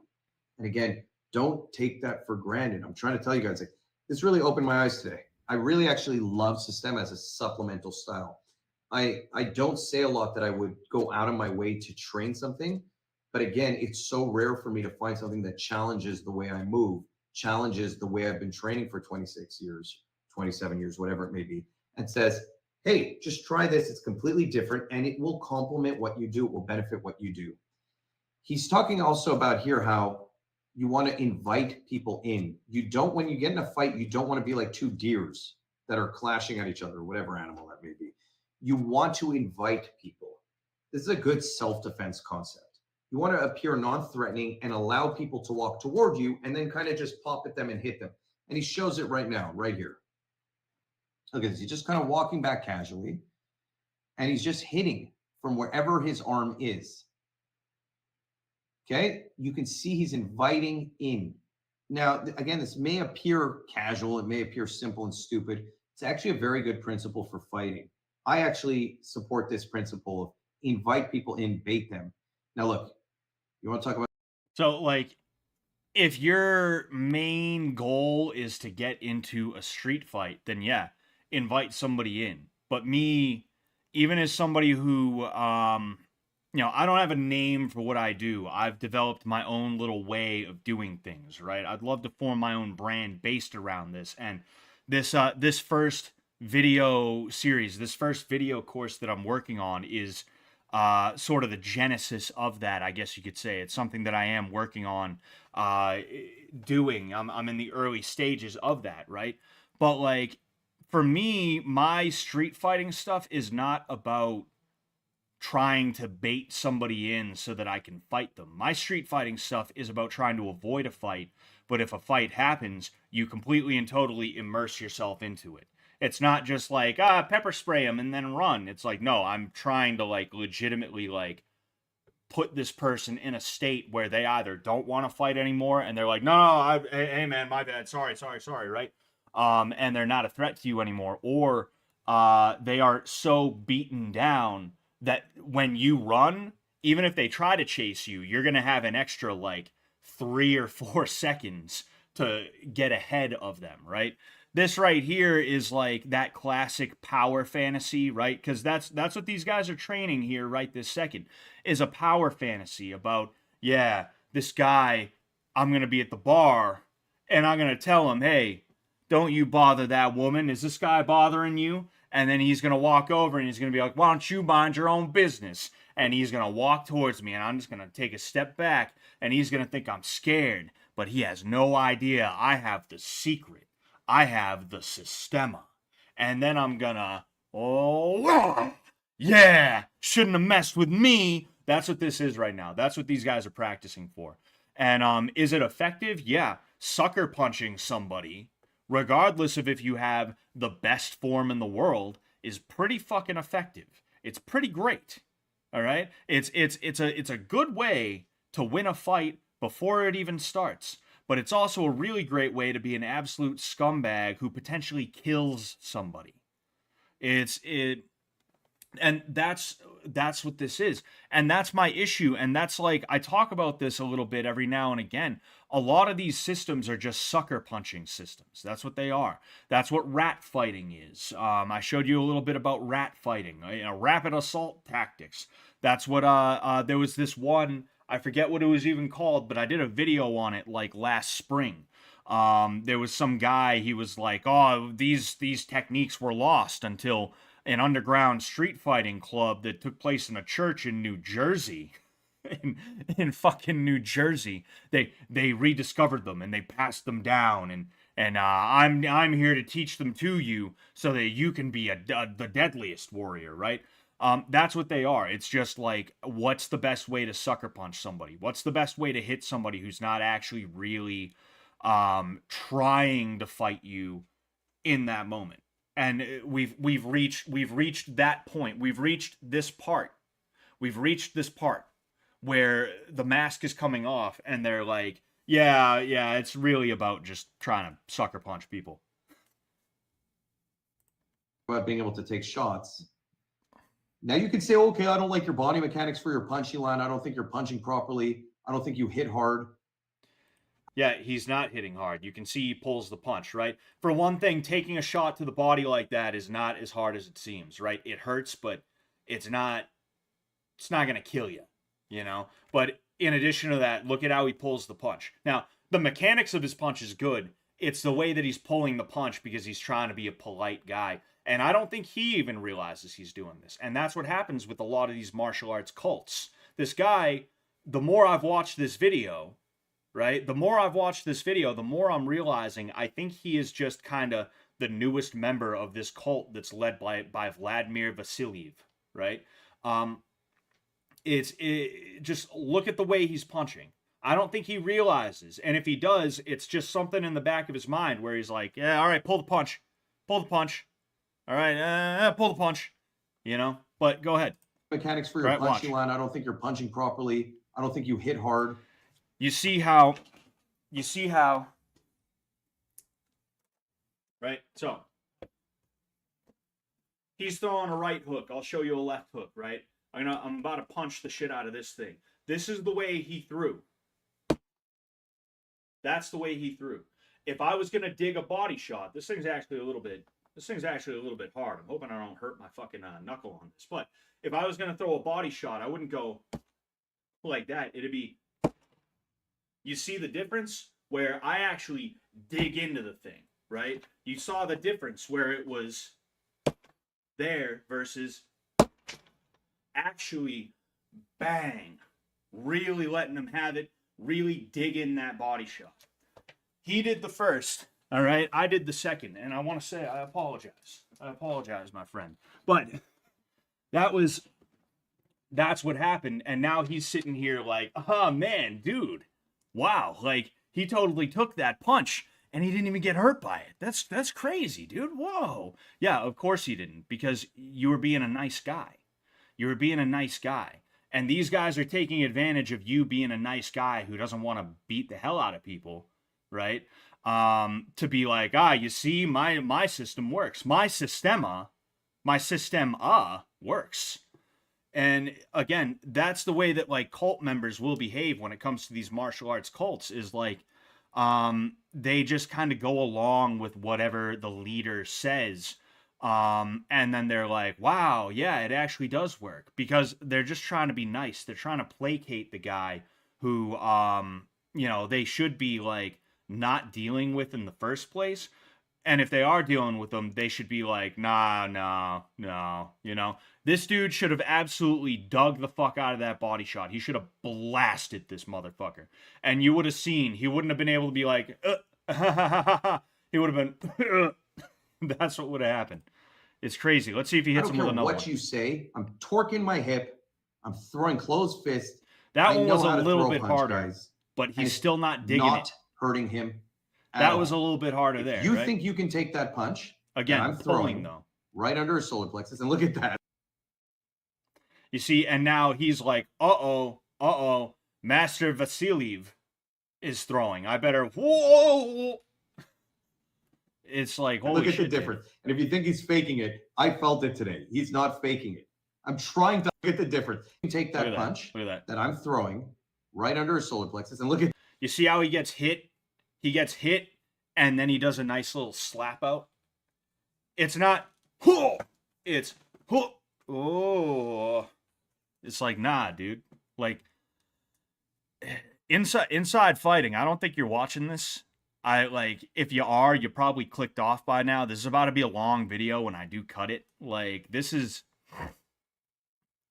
you went in there and you were being nice to a guy who was probably being nice to you. I'm sure this Vladimir Vasiliev guy is a real nice guy. He's a real cool dude. I'm sure he's someone you can be in a room with and have a good time with, right? But you drank some Kool-Aid here, dude. You drank some Kool-Aid. And hell, you know what? Fuck it. Let's figure out. Let's figure that shit out. All right? Hold on, I want to see something.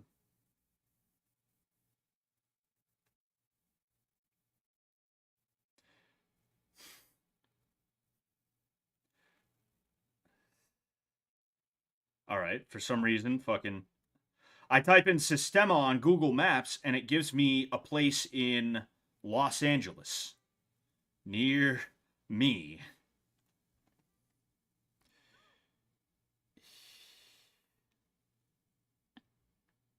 There's a place in Rhode Island. Mass Bay Systema. Permanently closed. Jeez. Sucks that it's permanently closed. Yeah, it's in Bostoid. There's only two places. One of them is called Systema, Rhode Island. The other one is called Mass Bay Systema, and it's been closed for a little while now. Cranston. I don't know if I'm going to go all the way to Rhode Island just to do a fucking Systema video. I don't have the time or the energy to do videos in my own fucking place. But if I can ever get down to this Systema, Rhode Island place, all right, I'll let you guys know about it. But this dude right here, you can just see it in his eyes. He's a nice guy. He wants to be agreeable to people, especially people who are nice to him. And because he went in here and everybody was real nice, that's something he specifically mentioned, is that all the members of this cult that Vladimir has going were real nice, which, yeah, that's what happens with cults. The members are all real nice to any prospective members that might end up joining the cult. Because all these people were real nice to him, he's like, oh, dude, they're so nice to me, I want to be nice to them too. Dude, let's fucking do it. Yeah, totally, let's fucking do it. And now he's here making a 22-minute video showing us some of the, dumbest shit, trying to convince us that actually, no, it's not dumb. It's not dumb. but it looks dumb. But it's not dumb because it looks dumb. And it is dumb, but it's not dumb because it is dumb. Like that's the type of shit that he's trying to explain to us. And he's trying to cop out just a little bit by being like, look, I'm saying it's good for a supplemental thing. Yeah, you want to do it supplementally, go right ahead. That's fine. But he's trying to sell us as though it's like actually going to be like a legitimately good idea just in and of itself. And then on top of that, he even walked that statement back. He walked back a statement just to walk the statement back by being like, for some people it's good, you know, as a main system, right? And it's like, it's just dumb, you know? Dubes says, I'm coming out with my own martial art, Stavelot Kata. It's a British-Japanese blend. Sounds like it's a little bit more British than Japanese there, but yeah, I can see it. You know? Oh, excuse me. Systema is a secret art, bro. It teaches you to swagger in a way that makes you invulnerable to physical attacks.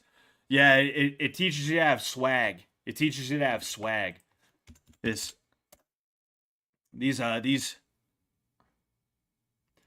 hold on.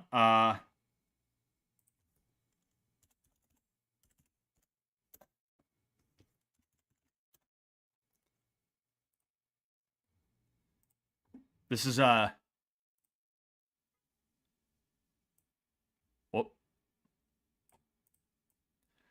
here.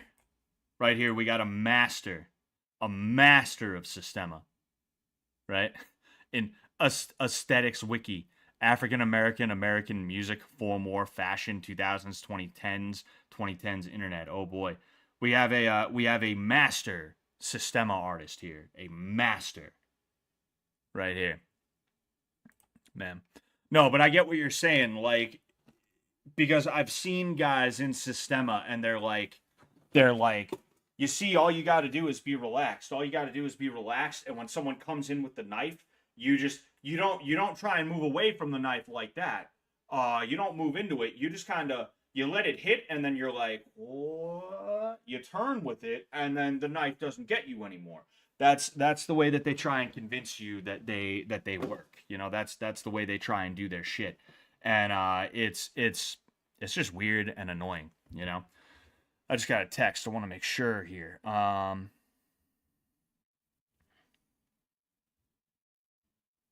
right. Well, fuck that shit. I have so much shit going on right now. It's frying my brain, you know. Fucking so many people coming to me about a bunch of different stuff. It's bonkers. It's fucking bonkers, dude. It's fucking insane, kid. One sec. Oh yeah, here we have. Oh, okay. So this was a collab then. This was a collab, is what it was.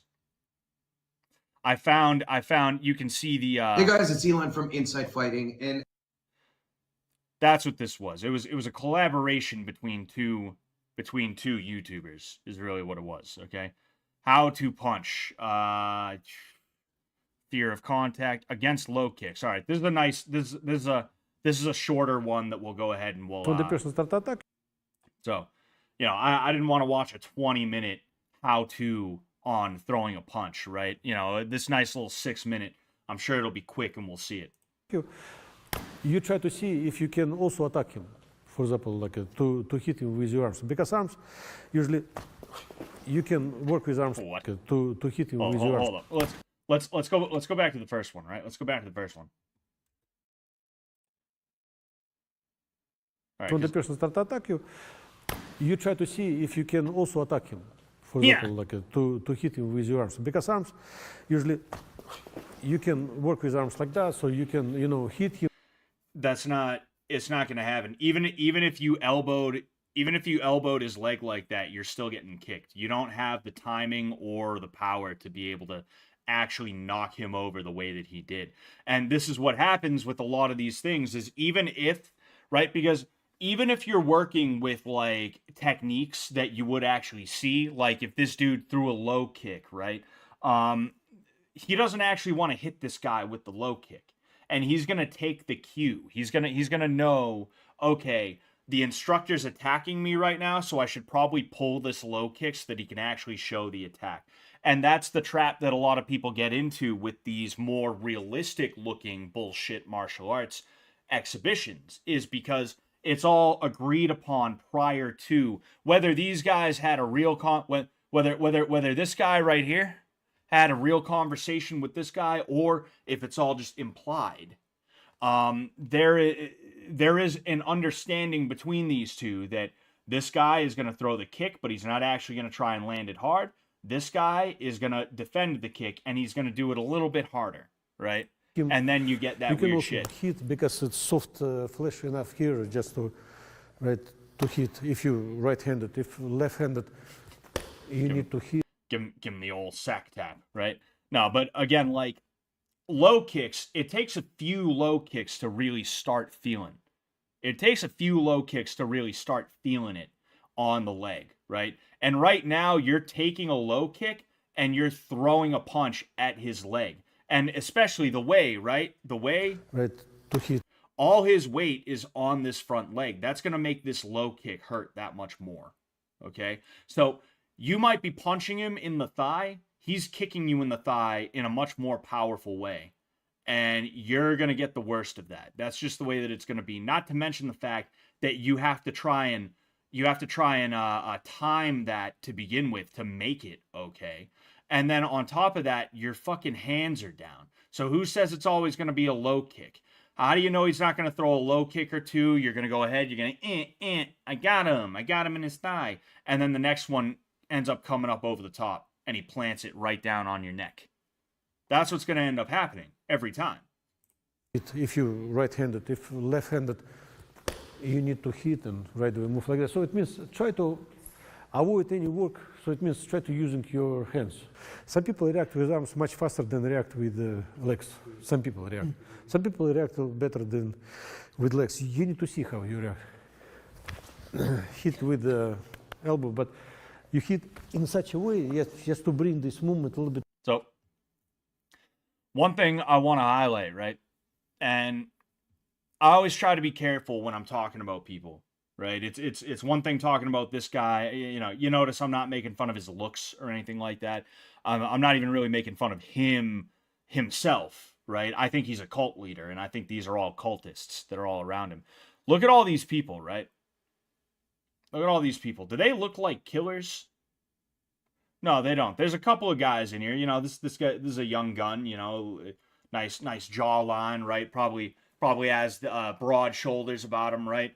Then there's this dude back there. Can't really see facial features, but the way his body's shaped, not bad. This guy right here, a little bit on the older side. Looks like he lifts a little bit of weight. This guy there, but like even then, like just because you look like you lift weights, it doesn't mean you're a killer.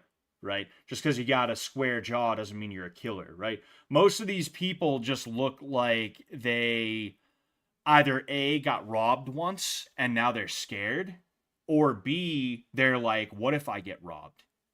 I'm scared. What if I get robbed? And now they're here, right?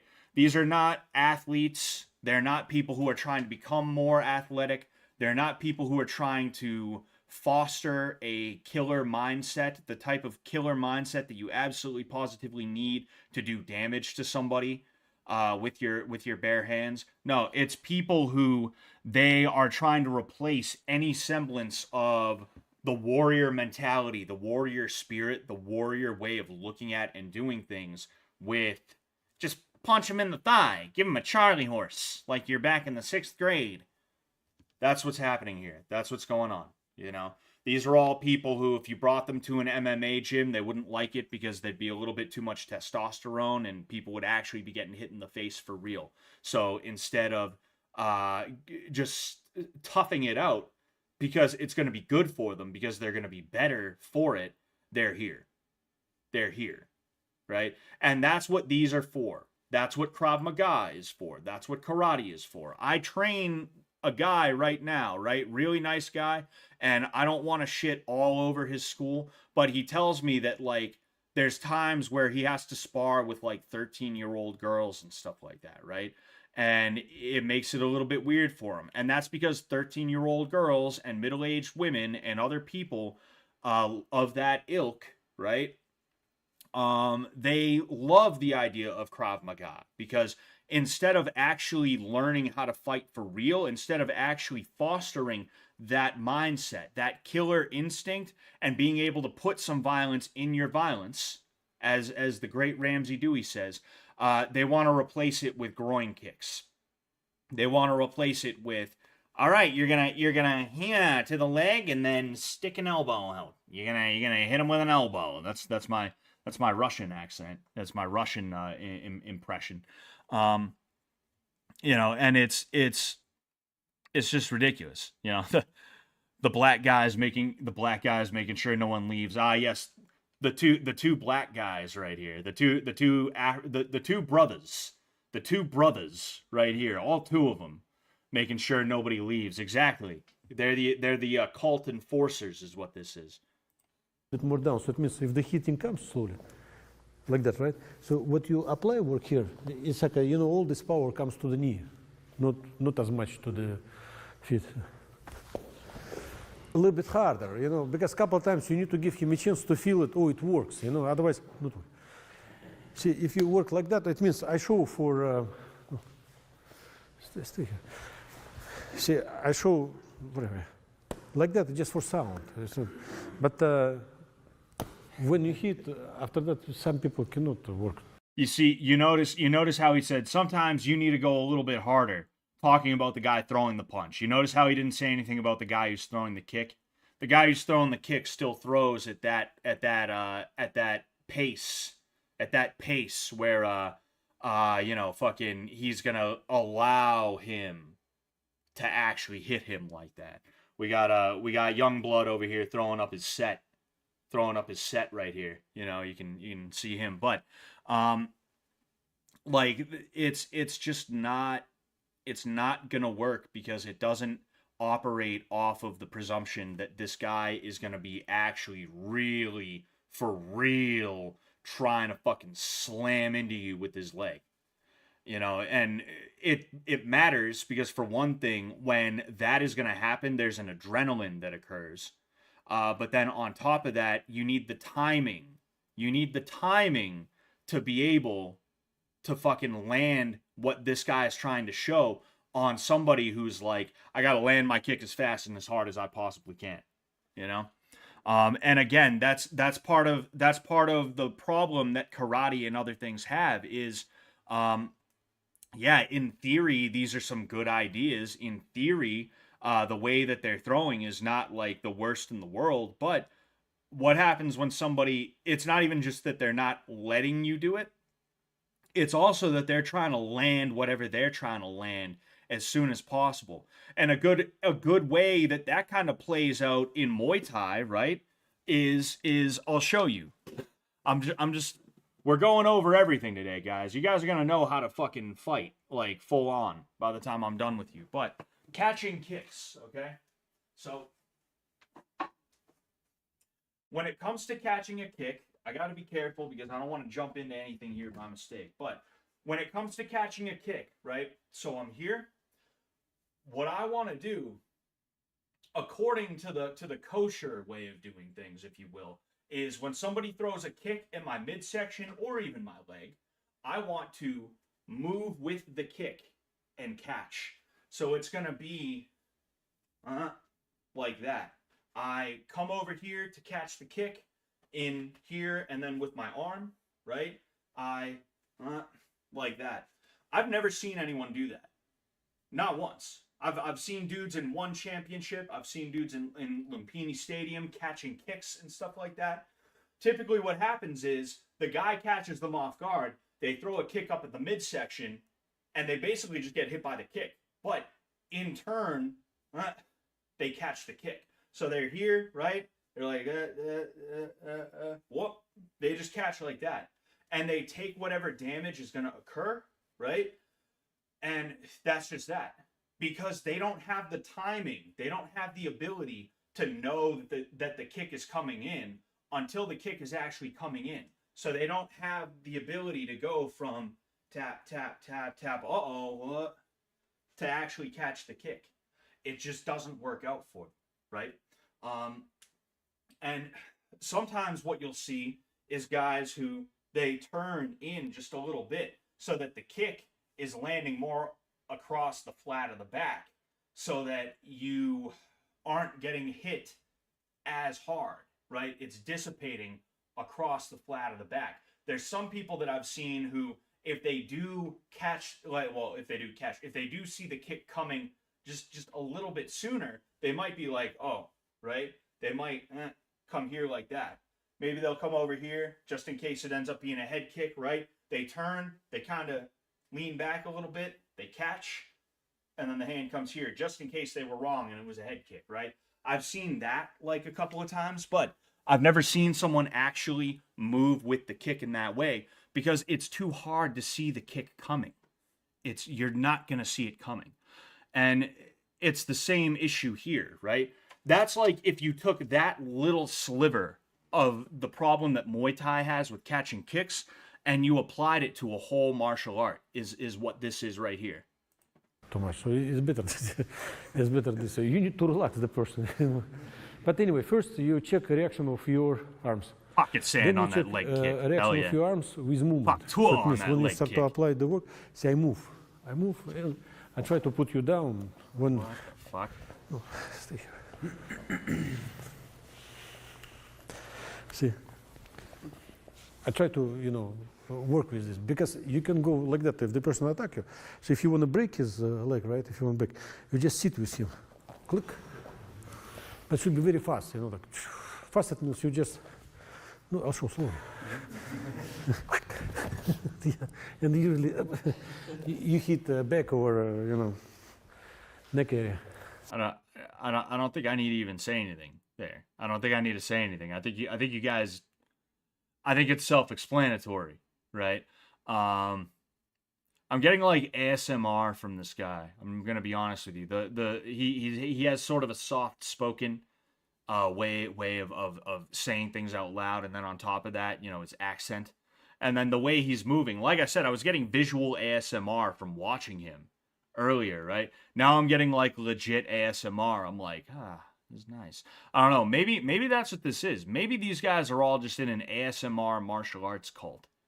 An ASM martial arts cult is what this is, And all these people are just like, man, this is nice, dude. I'm so relaxed right now. This is nice. So, do you understand? So now you check a little bit with movement because usually you can step.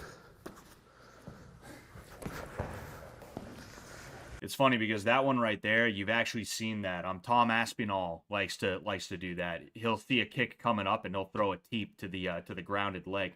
So that right there, actually, good job, sir. Good job. That one is real.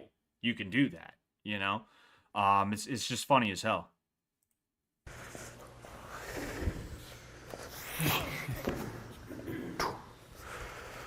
I don't know about that one. I mean, maybe. Let's see, right?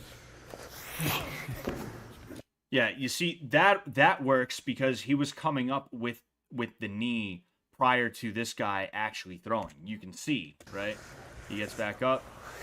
He steps into the knee. Oh, there comes the kick right after he steps into the knee and he's got it halfway in the air. That is fucking crazy. So that's varieties. But in the beginning, it's better when you sit because listen, if in reality, if he will hit his this is the sparring. knee Oh boy. to the real floor, after that it will be hard for him to walk. That's my purse. I don't know you. Bam, and that's it. It's like a hat, right? You lie down. Bam. No, in this case, like that, right? So you, hop, bam. You start to kick, and see I escape. I check my movement. If we just talk today about low kick, right? Low kick comes, so it means sometimes the easiest part you touch his groin area, right? That's the easiest part. That's honestly, yeah. Like that's just a teep to the nuts. If you throw a teep before he's able to get his kick in, yeah, that's good. No problem with that. If you're not sportsman, for you it's easy to go anywhere, right? So you touch. No, if you don't do sports, right, because you don't need to be that. Then what you do, you just work against his Again, I don't even have a problem with that. That's not bad. knee.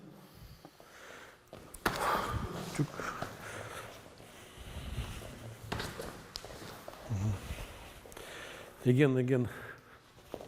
That is ridiculous. That work. Ach, I missed it. Sorry. Ridiculous. It depends also on your feet, how person hit you fast or not, if you're afraid or not as much. So, but usually, Like there's a lot of this right now that it's like you see it and you just know like that's bullshit. And I don't even need to be like, that's bullshit and here's why.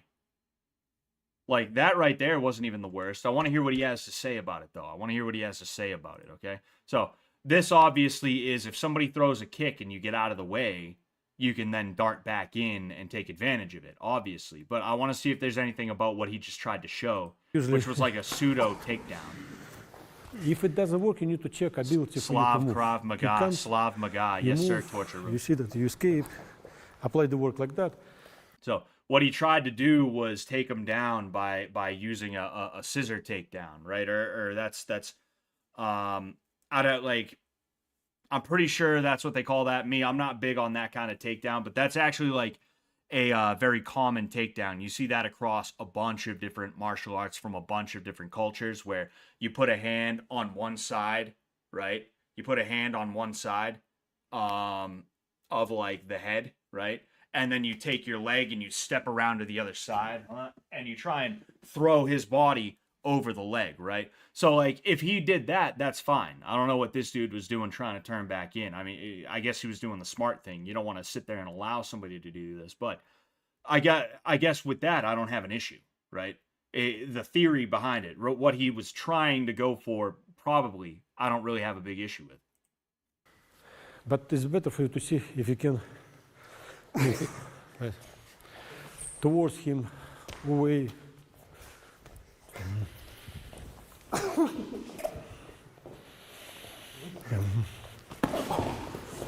It looks like No, it looks like a drunk dude trying to dance. It looks like drunk dude dancing. You know, like a drunk dad trying to dance at a wedding a lot of the time, you know? He's just like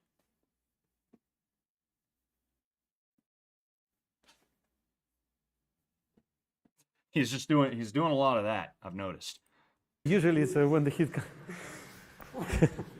in the face, right? Like, Yeah, I mean, if you kick someone in the face with an inside crescent kick, it's probably gonna hurt them. You know, again, I don't have a problem with that. The question is, are you gonna have the space and the timing that you need? It's one of the more plausible things we've seen in this entire video. I'll say that, but there's a reason you don't see that a ton in a lot of martial arts out there, including even ones that utilize that like Kyokushin. You see it on occasion, right? But it's not that common. it's easy. So, but the knee should be relaxed or you should be flexible. Yeah. What the So, but usually What? your leg should be in his face. Not now, but ideally. Yes, you need to punish the guy. But usually what you do, you grab. Oh, very good. But try to grab his leg. Grab. Try to grab his leg. Yeah, like, no, just first grab. And then when you grab, you just break it, knee, because you do roll. In reality. In reality. So you grab, hop. That's it, yeah. That's how it's supposed to be. So you move, and then he start to touch the floor, you crack, and that's it. Yeah,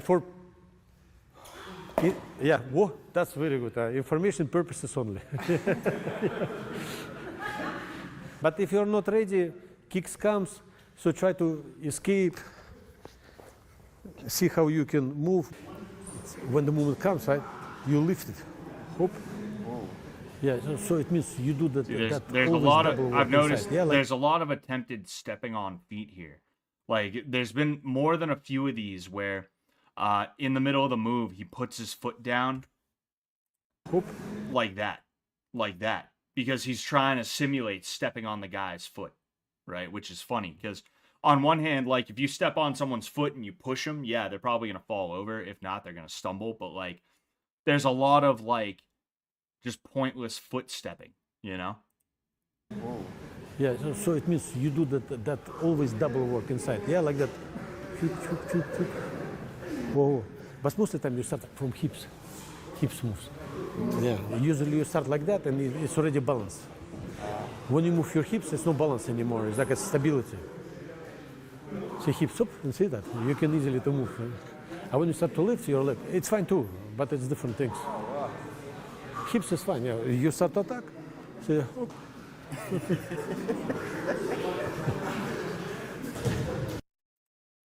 I want to know, like, you see, breath work and thoughts official trailer.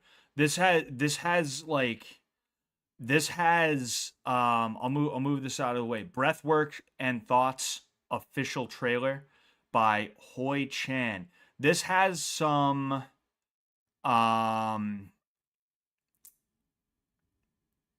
Scientology shit. This feels like some Scientology shit. Like they're trying to breathe out the what are they called? Thetans or something like that. I don't know what it is. Like it's just weird. And again, like it kind of goes to what I was saying. Like it feels like this shit is a cult. It feels like that what's his face Inside Fighting went and he got partially sold a cult. And here he is now, you know?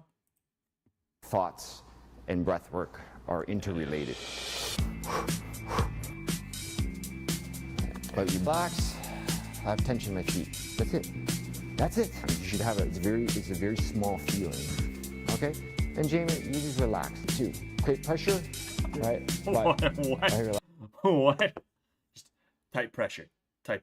Crush the melon. Relax. Crush the melon. Relax. Holy shit, dude. Relax inside. Even fingertips. I use different fingers, right? Just breathe through the pain. Yeah. Just stretch.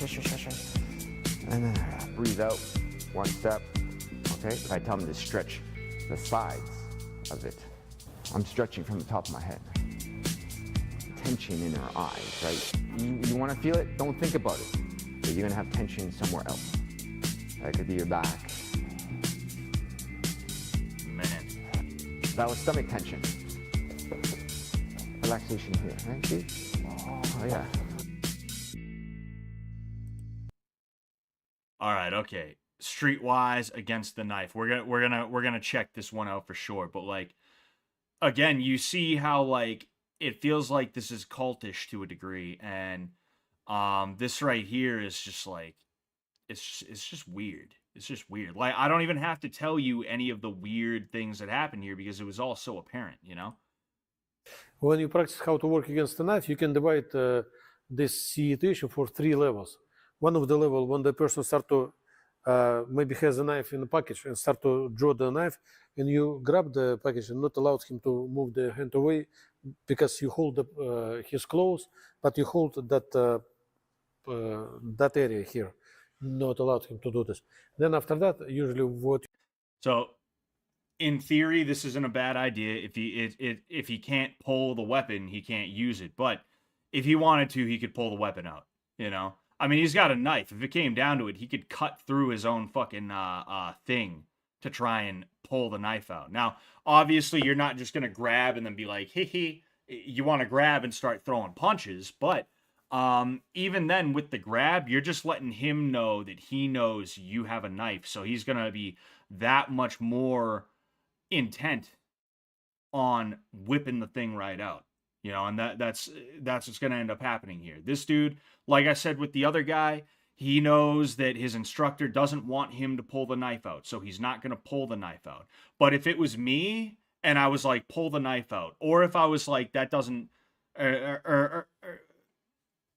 but like he wouldn't do it against his instructor because he doesn't want to make his instructor look foolish, because then his instructor is going to be mad at him. He might not promote him, or you know, he might not be his top guy, or he's going to feel stupid because he's going to be like, wow, I just wasted all this time and energy listening to this guy when all I had to do was yank my hand out of my fucking pocket and I could stab the fuck out of this guy, right? He doesn't want to feel like an idiot himself. So he's going to just sort of allow this to happen so that he can say, oh, you see, I can't get it out. Oh man, I can't get it out. I can't get it out. Oh, huh, all right, whatever, right? This, again, theory, I guess. Practice, no. You do, you work with this hand. You bring this elbow towards you, remove the arm from the body, and grab his head, and control him and move him away. So that's the first level. There's better ways to try and do that, you know. You can work with this hand, you can work with this hand, you can work grabbing like that. It's up to you. It's lots of different ideas how to work against a knife, right? If you work with this hand, you work like that, grab him and put him down. So it means it's lots of work with this hand, you work like that, grab him and that. What? Hold on, let's watch that slow mo. Let's watch that fucking half speed, right?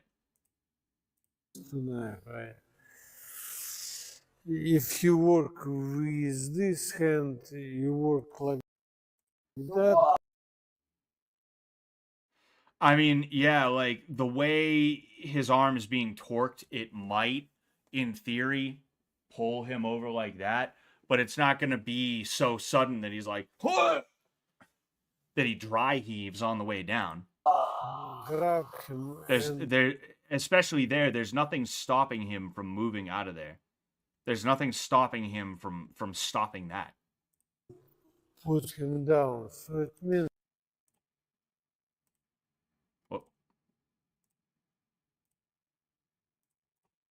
it's lots of obstacles. It's tactical things just when you study how to work. If, for example, he drew dude's doing a Wilhelm scream on the way down. He's like, ah! The weapon, and you have a chance to see that you usually hit. Again, not gonna happen. Not gonna happen. You're gonna hit the dude, and he's gonna be like, "Ah, what the fuck?" And he's gonna stab the shit out of you. He's not just gonna fall over. And again, that's what's happening. Is he doesn't want to make his instructor look foolish, so he's going to act in that almost cartoonish sort of, "Whoa, you hit my arm."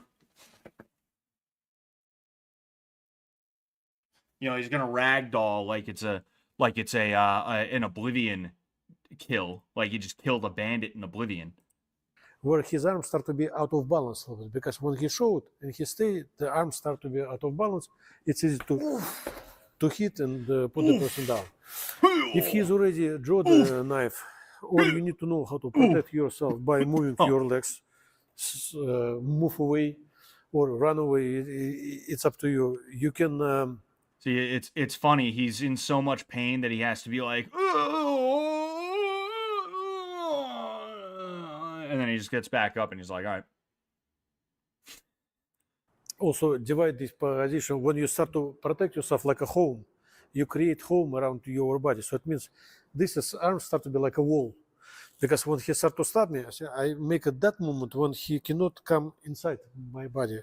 If he can go around and come inside my body, it's easy to protect, it's easy to cut me. So it means I need to stay in such a way to create the wall in front of me. So later I'll show this more on the Phoenix Festival. So please come, you will enjoy it.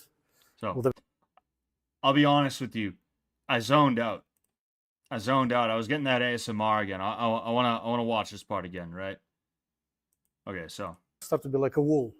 Because when he start to stab me, I make at that moment when he cannot come inside my body.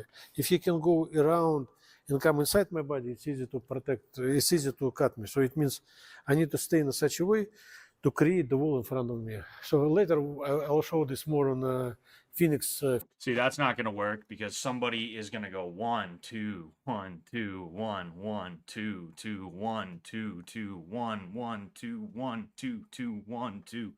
They're going to be doing that. They're going to be doing a bunch of different kinds of angles. So the idea that you're going to quote unquote create a wall and you're going to be able to like defend against whatever. No, that's not going to happen. That's not going to happen. You might be able to do it one time if he really loads up and like telegraphs where he's going. You might be able to be like, hit.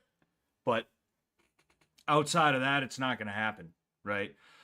If you really tried to capitalize off that one time that you were able to deflect, if you were even able to do that, which chances are you weren't, but let's say you were in a perfect world, then yeah, you could not get stabbed. But whenever a knife is involved, there's going to be a stabbing. That's just what it is. That's the way it goes. There's going to be a stabbing. It's just how it is.